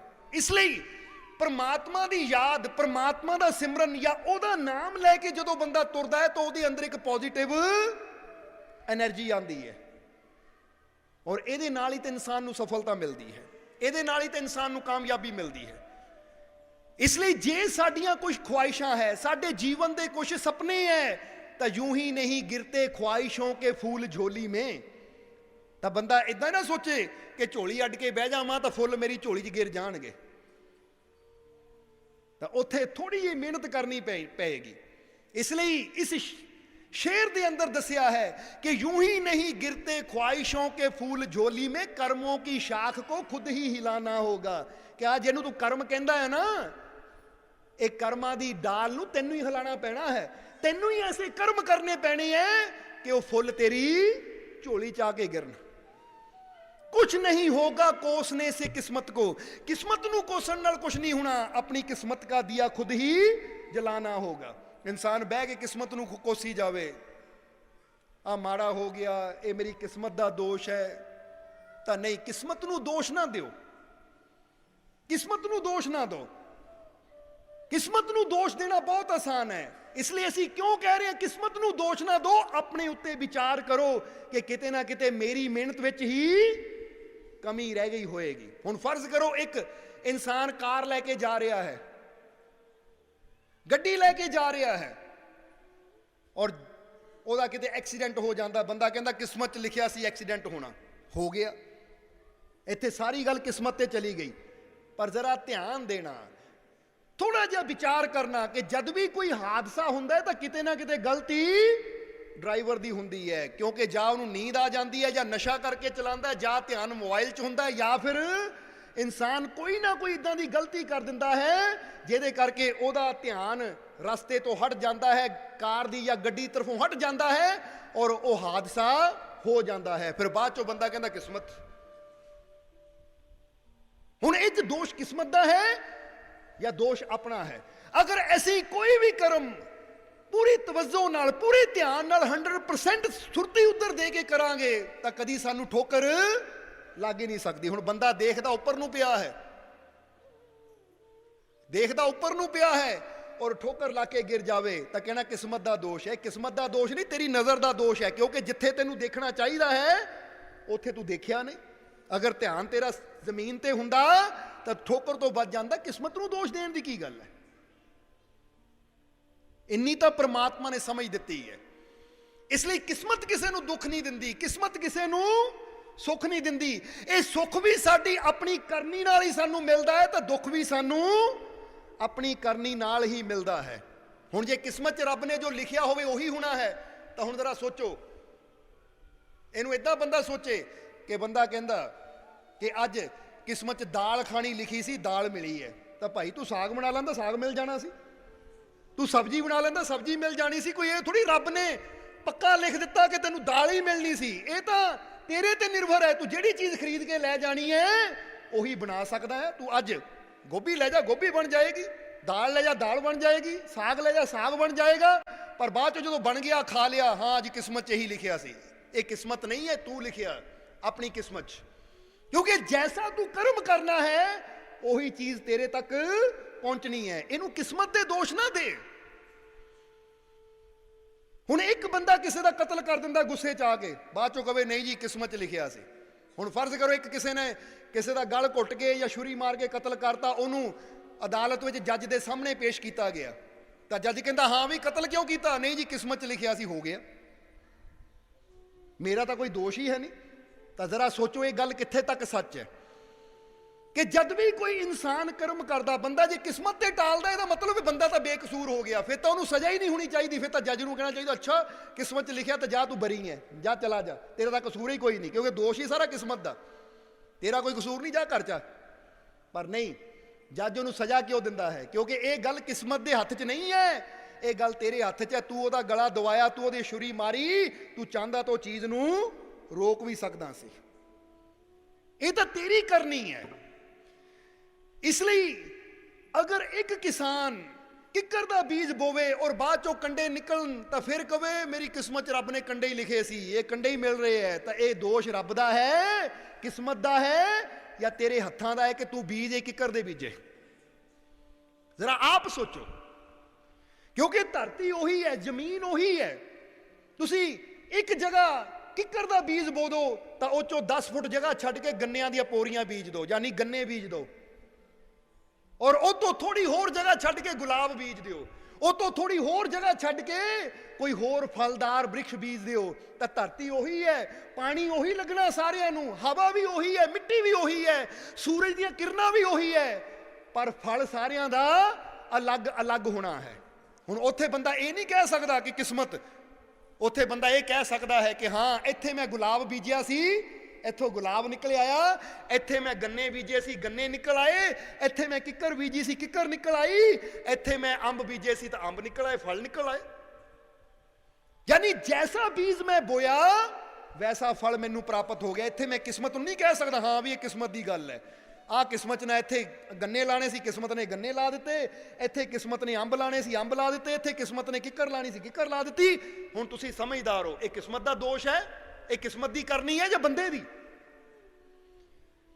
ਇਸ ਲਈ ਜੇ ਕਿਸਮਤ ਨੂੰ ਦੋਸ਼ ਦੇਈ ਜਾਵਾਂਗੇ ਤਾਂ ਅਸੀਂ ਆਪਣੀ ਤਰਫ ਕਦੀ ਧਿਆਨ ਨਹੀਂ ਦੇਵਾਂਗੇ, ਕਿਉਂਕਿ ਫਿਰ ਤਾਂ ਸਾਰਾ ਧਿਆਨ ਉੱਧਰ ਹੀ ਰਹੇਗਾ ਕਿ ਉਹ ਕਿਸਮਤ ਬਣਾਉਣ ਵਾਲਾ ਪ੍ਰਮਾਤਮਾ, ਉਹ ਬਣਾ ਰਿਹਾ ਤਾਂ ਅਸੀਂ ਕਰ ਰਹੇ ਹਾਂ। ਇਹਨੂੰ ਜਰਾ ਸਮਝੋ ਸਾਰੇ ਜੀ। ਜਦੋਂ ਅਸੀਂ ਆਪਣੀ ਤਰਫ ਧਿਆਨ ਦੇਵਾਂਗੇ ਕਿ ਮੇਰੇ ਕਰਮਾਂ ਨਾਲ ਹੀ ਮੈਨੂੰ ਸੁੱਖ ਵੀ ਮਿਲਣਾ ਹੈ, ਮੇਰੇ ਕਰਮਾਂ ਨਾਲ ਹੀ ਮੈਨੂੰ ਦੁੱਖ ਵੀ ਮਿਲਣਾ ਹੈ। ਜੇ ਮੈਂ ਅੱਜ ਮਿਹਨਤ ਨਹੀਂ ਕਰਦਾ ਤਾਂ ਮੈਂ ਆਪਣੀ ਕਿਸਮਤ 'ਚ ਆਪ ਗਰੀਬੀ ਲਿਖ ਰਿਹਾ ਹਾਂ, ਤੰਗੀ ਲਿਖ ਰਿਹਾ ਹਾਂ, ਪਰੇਸ਼ਾਨੀ ਲਿਖ ਰਿਹਾ ਹਾਂ। ਔਰ ਅਗਰ ਮੈਂ ਅੱਜ ਮਿਹਨਤ ਕਰਦਾ ਹਾਂ, 100% ਕੋਸ਼ਿਸ਼ ਕਰਦਾ, ਤਾਂ ਆਪਣੀ ਜ਼ਿੰਦਗੀ 'ਚ ਮੈਂ ਕਾਮਯਾਬੀ ਲਿਖ ਰਿਹਾ ਹਾਂ, ਕਿਉਂਕਿ ਅੱਜ ਮੈਂ ਜੋ ਕਰਨਾ ਹੈ ਕੱਲ ਨੂੰ ਉਹੀ ਮੇਰੀ ਕਿਸਮਤ ਬਣ ਜਾਣਾ ਹੈ। ਇਸ ਲਈ ਤੁਹਾਡੀ ਕਿਸਮਤ ਦੀ ਕਲਮ ਤੁਹਾਡੇ ਹੱਥ 'ਚ ਹੈ। ਜਿਹੜਾ ਕਰਮ ਤੁਸੀਂ ਅੱਜ ਕਰਨਾ ਹੈ ਕੱਲ ਨੂੰ ਉਹੀ ਤੁਹਾਡੀ ਕਿਸਮਤ ਹੋਣੀ ਹੈ, ਕਿਉਂਕਿ ਉਹੀ ਫਲ ਕੱਲ ਨੂੰ ਤੁਹਾਨੂੰ ਮਿਲਣਾ ਹੈ। ਜਿੱਦਾਂ ਦੱਸਿਆ ਕਿ ਜੇ ਅੱਜ ਬੱਚਾ ਮਿਹਨਤ ਕਰਦਾ ਹੈ ਤਾਂ ਕੱਲ ਨੂੰ ਫਲ ਹੋਣਾ ਪਾਸ, ਜੇ ਅੱਜ ਬੱਚਾ ਮਿਹਨਤ ਨਹੀਂ ਕਰਦਾ ਤਾਂ ਕੱਲ ਨੂੰ ਉਹਦੀ ਕਿਸਮਤ 'ਚ ਕੀ ਹੋਣਾ ਹੈ? ਫੇਲ। ਜਰਾ ਸਮਝੋ ਸਾਰੇ ਜੀ। ਜੇ ਅੱਜ ਬੰਦਾ ਕੋਈ ਨਸ਼ਾ ਕਰਦਾ ਹੈ, ਜੇ ਅੱਜ ਬੰਦਾ ਕੋਈ ਬੁਰਾ ਨਸ਼ਾ ਕਰਦਾ ਹੈ ਤਾਂ ਕੱਲ ਨੂੰ ਉਹਦੀ ਕਿਸਮਤ 'ਚ ਕੀ ਹੋਣਾ? ਬਿਮਾਰੀ। ਇਹਦਾ ਮਤਲਬ ਇਹ ਥੋੜੀ ਕਿਸਮਤ ਨੇ ਲਿਖਿਆ ਸੀ। ਜੇ ਅੱਜ ਅਸੀਂ ਐਕਸਰਸਾਈਜ਼ ਕਰਦੇ ਹਾਂ, ਮਿਹਨਤ ਕਰਦੇ ਹਾਂ, ਜੇ ਅੱਜ ਅਸੀਂ ਆਪਣੀ ਫਿਟਨੈਸ ਦਾ ਖਿਆਲ ਰੱਖਦੇ ਹਾਂ, ਚੰਗਾ ਖਾਂਦੇ ਹਾਂ, ਤਾਂ ਕੱਲ ਕੈਸਾ ਹੋਣਾ ਹੈ? ਤੰਦਰੁਸਤੀ ਭਰਿਆ। ਅੱਜ ਬੰਦਾ ਮਰੀਜ਼ ਡਾਕਟਰ ਕੋਲ ਜਾਂਦਾ, ਡਾਕਟਰ ਕਹਿੰਦਾ ਤੈਨੂੰ ਸ਼ੂਗਰ ਹੈ। ਹੁਣ ਜ਼ਰਾ ਧਿਆਨ ਦਿਓ, ਅੱਜ ਮਰੀਜ਼ ਕਹਿੰਦਾ ਹੈ ਡਾਕਟਰ ਨੂੰ, ਡਾਕਟਰ ਸਾਹਿਬ ਦੇਖੋ ਮੇਰਾ ਸਰੀਰ ਬੜਾ ਥੱਕਿਆ ਰਹਿੰਦਾ ਹੈ, ਡਾਕਟਰ ਚੈੱਕ ਕਰਦਾ ਤੈਨੂੰ ਸ਼ੂਗਰ ਹੈ। ਹੁਣ ਡਾਕਟਰ ਉਹਨੂੰ ਪਰਹੇਜ਼ ਦੱਸਦਾ ਹੈ ਕਿ ਥੋੜੀ ਐਕਸਰਸਾਈਜ਼ ਕਰ, ਥੋੜਾ ਪਰਹੇਜ਼ ਕਰ, ਮਿੱਠੇ ਨੂੰ ਛੱਡ, ਸ਼ੂਗਰ ਨਹੀਂ ਲੈਣੀ, ਮਿੱਠਾ ਨਹੀਂ ਲੈਣਾ। ਹੁਣ ਜੇ ਮਰੀਜ਼ ਅੱਜ ਉਹਨਾਂ ਪਰਹੇਜ਼ਾਂ ਨੂੰ ਮੰਨਦਾ ਹੈ, ਅੱਜ ਉਹ ਮਿਹਨਤ ਕਰਦਾ, ਤਾਂ ਕੱਲ ਨੂੰ ਕੀ ਹੋਏਗੀ? ਕੱਲ ਨੂੰ ਤੰਦਰੁਸਤੀ ਹੋਏਗੀ, ਕਿਉਂਕਿ ਅੱਜ ਉਹਨਾਂ ਜੋ ਕੀਤਾ ਉਹਦਾ ਫਲ ਉਹਨੂੰ ਕੱਲ ਨੂੰ ਉਹੀ ਮਿਲਣਾ ਹੈ। ਤਾਂ ਜੇ ਅੱਜ ਡਾਕਟਰ ਕਹਿੰਦਾ ਹੈ ਮਿੱਠਾ ਨਾ ਖਾ, ਪਰ ਬੰਦਾ ਮਿੱਠਾ ਖਾਈ ਜਾਵੇ, ਬੰਦਾ ਪਰਹੇਜ਼ ਨਾ ਕਰੇ, ਤਾਂ ਕੱਲ ਨੂੰ ਕੀ ਹੋਣਾ ਹੈ? ਮੌਤ। ਫਿਰ ਕੱਲ ਨੂੰ ਬਿਮਾਰੀ। ਫਿਰ ਬੰਦਾ ਇਹ ਨਹੀਂ ਕਹਿ ਸਕਦਾ ਮੇਰੀ ਕਿਸਮਤ 'ਚ ਲਿਖਿਆ ਸੀ ਬਿਮਾਰੀ ਤਾਂ ਬਿਮਾਰ ਹੈ, ਕਿਉਂਕਿ ਜੋ ਵੀ ਸਾਨੂੰ ਕੱਲ ਮਿਲਣਾ ਹੈ ਉਹੀ ਸਾਨੂੰ ਕੱਲ ਮਿਲਣਾ ਜੋ ਅਸੀਂ ਅੱਜ ਕਰਨਾ ਹੈ। ਜੈਸਾ ਸਾਡਾ ਕਰਮ ਅੱਜ ਹੋਏਗਾ ਵੈਸਾ ਹੀ ਕੱਲ ਸਾਨੂੰ ਉਹ ਰਿਜ਼ਲਟ ਮਿਲਣਾ ਹੈ, ਵੈਸਾ ਹੀ ਕੱਲ ਨੂੰ ਸਾਨੂੰ ਫਲ ਮਿਲਣਾ ਹੈ। ਇਸ ਲਈ ਜੇ ਜੀਵਨ 'ਚ ਤੁਸੀਂ ਚਾਹੁੰਦੇ ਹੋ ਆਉਣ ਵਾਲਾ ਕੱਲ ਖੁਸ਼ੀਆਂ ਭਰਿਆ ਹੋਵੇ, ਆਉਣ ਵਾਲਾ ਕੱਲ ਕਾਮਯਾਬੀ ਭਰਿਆ ਹੋਵੇ, ਆਉਣ ਵਾਲਾ ਕੱਲ ਸਫਲਤਾ ਭਰਿਆ ਹੋਵੇ ਤਾਂ ਉਹਦੀ ਤਿਆਰੀ ਸਾਨੂੰ ਅੱਜ ਹੀ ਕਰਨੀ ਪੈਣੀ ਹੈ। ਕਦੀ ਕਿਸੇ ਕਲਾਕਾਰ ਨੂੰ ਦੇਖੋ, ਜਦੋਂ ਉਹਨੇ ਕੋਈ ਸਟੇਜ ਦੇ ਉੱਪਰ ਸ਼ੋਅ ਪੇਸ਼ ਕਰਨਾ ਹੋਵੇ ਨਾ, ਤਾਂ ਅਸੀਂ ਕਹਿੰਦੇ ਸ਼ੋਅ ਬੜਾ ਵਧੀਆ ਸੀ, ਪਰ ਇਹ ਨਹੀਂ ਪਤਾ ਕਿ ਕਈ ਮਹੀਨੇ ਕਈ ਦਿਨ ਪਹਿਲਾਂ ਤੋਂ ਹੀ ਉਹਨੇ ਅਭਿਆਸ ਕਰਨਾ ਸ਼ੁਰੂ ਕੀਤਾ, ਤਿਆਰੀ ਕਰਨੀ ਸ਼ੁਰੂ ਕੀਤੀ, ਤਾਂ ਹੀ ਉਹਦੀ ਫਿਲਮ ਜਾਂ ਸ਼ੋਅ ਸਕਸੈਸਫੁਲ ਹੋਇਆ, ਕਾਮਯਾਬ ਹੋਇਆ। ਇੱਕ ਦਿਨ ਦੀ ਗੱਲ ਨਹੀਂ ਹੁੰਦੀ।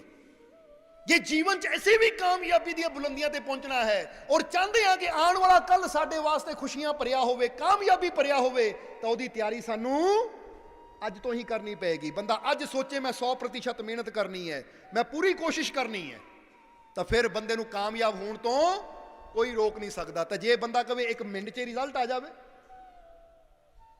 ਹੁਣ ਇੱਕ ਬੱਚਾ ਪਤਾ ਕੱਲ ਨੂੰ ਪੇਪਰ ਹੈ, ਤਾਂ ਲੈ ਪੜ੍ਹਨਾ ਕੀ ਹੈ, ਕੱਲ ਨੂੰ ਪੇਪਰ ਦੇ ਦੇਣਾ ਹੈ, ਤਾਂ ਫਿਰ ਤਾਂ ਪਾਸ ਹੋਣ ਦੇ ਚਾਂਸ ਹੈ ਹੀ ਨਹੀਂ, ਫਿਰ ਕਿਸਮਤ ਨੂੰ ਦੋਸ਼ ਕੀ ਦੇਣਾ ਹੈ। ਪਰ ਜੇ ਬੱਚਾ ਪੂਰਾ ਸਾਲ ਪਹਿਲਾਂ ਮਿਹਨਤ ਕਰਦਾ ਹੈ ਤਾਂ ਐਸੇ ਬੱਚੇ ਨੂੰ ਪੇਪਰਾਂ ਦਾ ਕੋਈ ਡਰ ਨਹੀਂ ਹੁੰਦਾ, ਕਿਉਂਕਿ ਪਤਾ ਮੇਰੀ ਤਿਆਰੀ ਪੂਰੀ ਹੈ, ਮੈਂ ਕਿਉਂ ਫਿਕਰ ਕਰਾਂ। ਉਹ ਕਿਸਮਤ ਤੇ ਨਹੀਂ ਛੱਡਦਾ। ਜਿੱਦਾਂ ਇੱਕ ਕਹਾਣੀ ਹੈ ਨਾ, ਨੱਥੂ ਲਾਲ ਦੀ, ਇੱਕ ਚੁਟਕਲਾ ਹੈ ਨੱਥੂ ਲਾਲ ਦਾ, ਕਿ ਨੱਥੂ ਲਾਲ ਦੇ ਪੇਪਰ ਆਣੇ ਸੀ ਤਾਂ ਨੱਥੂ ਲਾਲ ਨੂੰ ਉਹਦੀ ਬੇਬੇ ਲੈ ਕੇ, ਉਹਦੀ ਮਾਂ ਲੈ ਕੇ ਇੱਕ ਸੰਤਾਂ ਕੋਲ ਚਲੀ ਗਈ। ਹੁਣ ਨੱਥੂ ਲਾਲ 15 ਸਾਲ ਦਾ ਉਸ ਵੇਲੇ ਸੀ, ਔਰ ਮਾਂ ਦੇ ਨਾਲ ਸੰਤਾਂ ਕੋਲ ਚਲਾ ਗਿਆ। ਜਾ ਕੇ ਸੰਤਾਂ ਦੇ ਚਰਨਾਂ 'ਚ ਮੱਥਾ ਟੇਕਿਆ ਤਾਂ ਮਾਂ ਨੇ ਕਿਹਾ, ਬਾਬਾ ਜੀ ਜਰਾ ਧਿਆਨ ਦਿਓ, ਇਹਦੇ ਪੇਪਰ ਆਉਣ ਵਾਲੇ, ਬੱਚਾ ਪਾਸ ਹੋ ਜਾਵੇ। ਤਾਂ ਸੰਤਾਂ ਨੇ ਪਿਆਰ ਦਿੱਤਾ ਕਿ ਜਾ ਬੇਟਾ ਪਾਸ ਹੋ ਜਾਏਗਾ।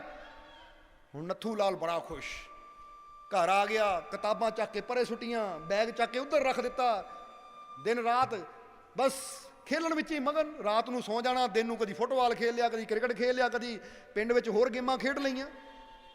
ਹੁਣ ਕਰਦਿਆਂ ਕਰਦਿਆਂ ਜਦੋਂ ਪੇਪਰ ਆਏ ਤਾਂ ਰਿਜ਼ਲਟ ਜਦੋਂ ਨਿਕਲਿਆ ਤਾਂ ਫੇਲ। ਨੱਥੂ ਲਾਲ ਕਹਿੰਦਾ ਆਪਣੀ ਬੇਬੇ ਨੂੰ, ਲੈ ਕਿੱਦਾਂ ਦੇ ਬਾਬੇ ਕੋ ਗਈ ਸੀ, ਉਹ ਬਾਬਾ ਹੀ ਝੂਠਾ ਹੈ, ਬਾਬੇ 'ਚ ਕੋਈ ਤਾਕਤ ਹੈ ਨਹੀਂ, ਉਹ ਬਾਬਾ ਤਾਂ ਕਹਿੰਦਾ ਸੀ ਪਾਸ ਹੋ ਜਾਊ, ਮੈਂ ਤਾਂ ਫੇਲ ਹੋ ਗਿਆ। ਤਾਂ ਉਸਲੇ ਬੇਬੇ ਨੇ ਕੰਨ ਫੜਿਆ ਉਹਦਾ, ਔਰ ਕਹਿੰਦੀ ਚੱਲ ਫਿਰ ਮੇਰੇ ਬਾਬਾ ਜੀ ਨੂੰ ਝੂਠ ਕਹਿੰਦਾ, ਚੱਲ ਲੈ ਕੇ ਚਲਾ, ਤੈਨੂੰ ਪੁੱਛਦਾ ਮੈਂ ਜਾ ਕੇ, ਪੁੱਛਦੀ ਹਾਂ ਮੈਂ ਜਾ ਕੇ ਉੱਥੇ। ਕਹਿੰਦੇ ਜਦੋਂ ਸੰਤਾਂ ਕੋ ਗਏ ਤਾਂ ਸੰਤਾਂ ਨੂੰ ਉਹਦੀ ਮਾਂ ਨੇ ਕਿਹਾ ਕਿ ਮਹਾਰਾਜ ਦੇਖੋ ਇਹ ਫੇਲ ਹੋ ਗਿਆ, ਔਰ ਮੈਨੂੰ ਕਹਿੰਦਾ ਇਹ ਤੇਰੇ ਸੰਤ ਝੂਠੇ, ਤੇਰੇ ਬਾਬੇ ਝੂਠੇ, ਉਹ ਤਾਂ ਕਹਿੰਦੇ ਪਾਸ ਹੋ ਜਾਊ, ਮੈਂ ਤਾਂ ਫੇਲ ਹੋ ਗਿਆ। ਤਾਂ ਸੰਤਾਂ ਨੇ ਕਿਹਾ ਬੇਟਾ ਪੜ੍ਹਿਆ ਕਿੰਨਾ ਸੀ? ਤਾਂ ਨੱਥੂ ਲਾਲ ਕਹਿੰਦਾ ਲੈ, ਜਦ ਤੁਸੀਂ ਕਹਿ ਤਾਂ ਆਸ਼ੀਰਵਾਦ ਹੈ ਪਾਸ ਹੋ ਜਾਣਾ, ਮੈਨੂੰ ਪੜ੍ਹਨ ਦੀ ਲੋੜ ਕੀ, ਫਿਰ ਤਾਂ ਤੁਹਾਡੇ ਆਸ਼ੀਰਵਾਦ ਨਾਲ ਪਾਸ ਹੋਣਾ ਸੀ।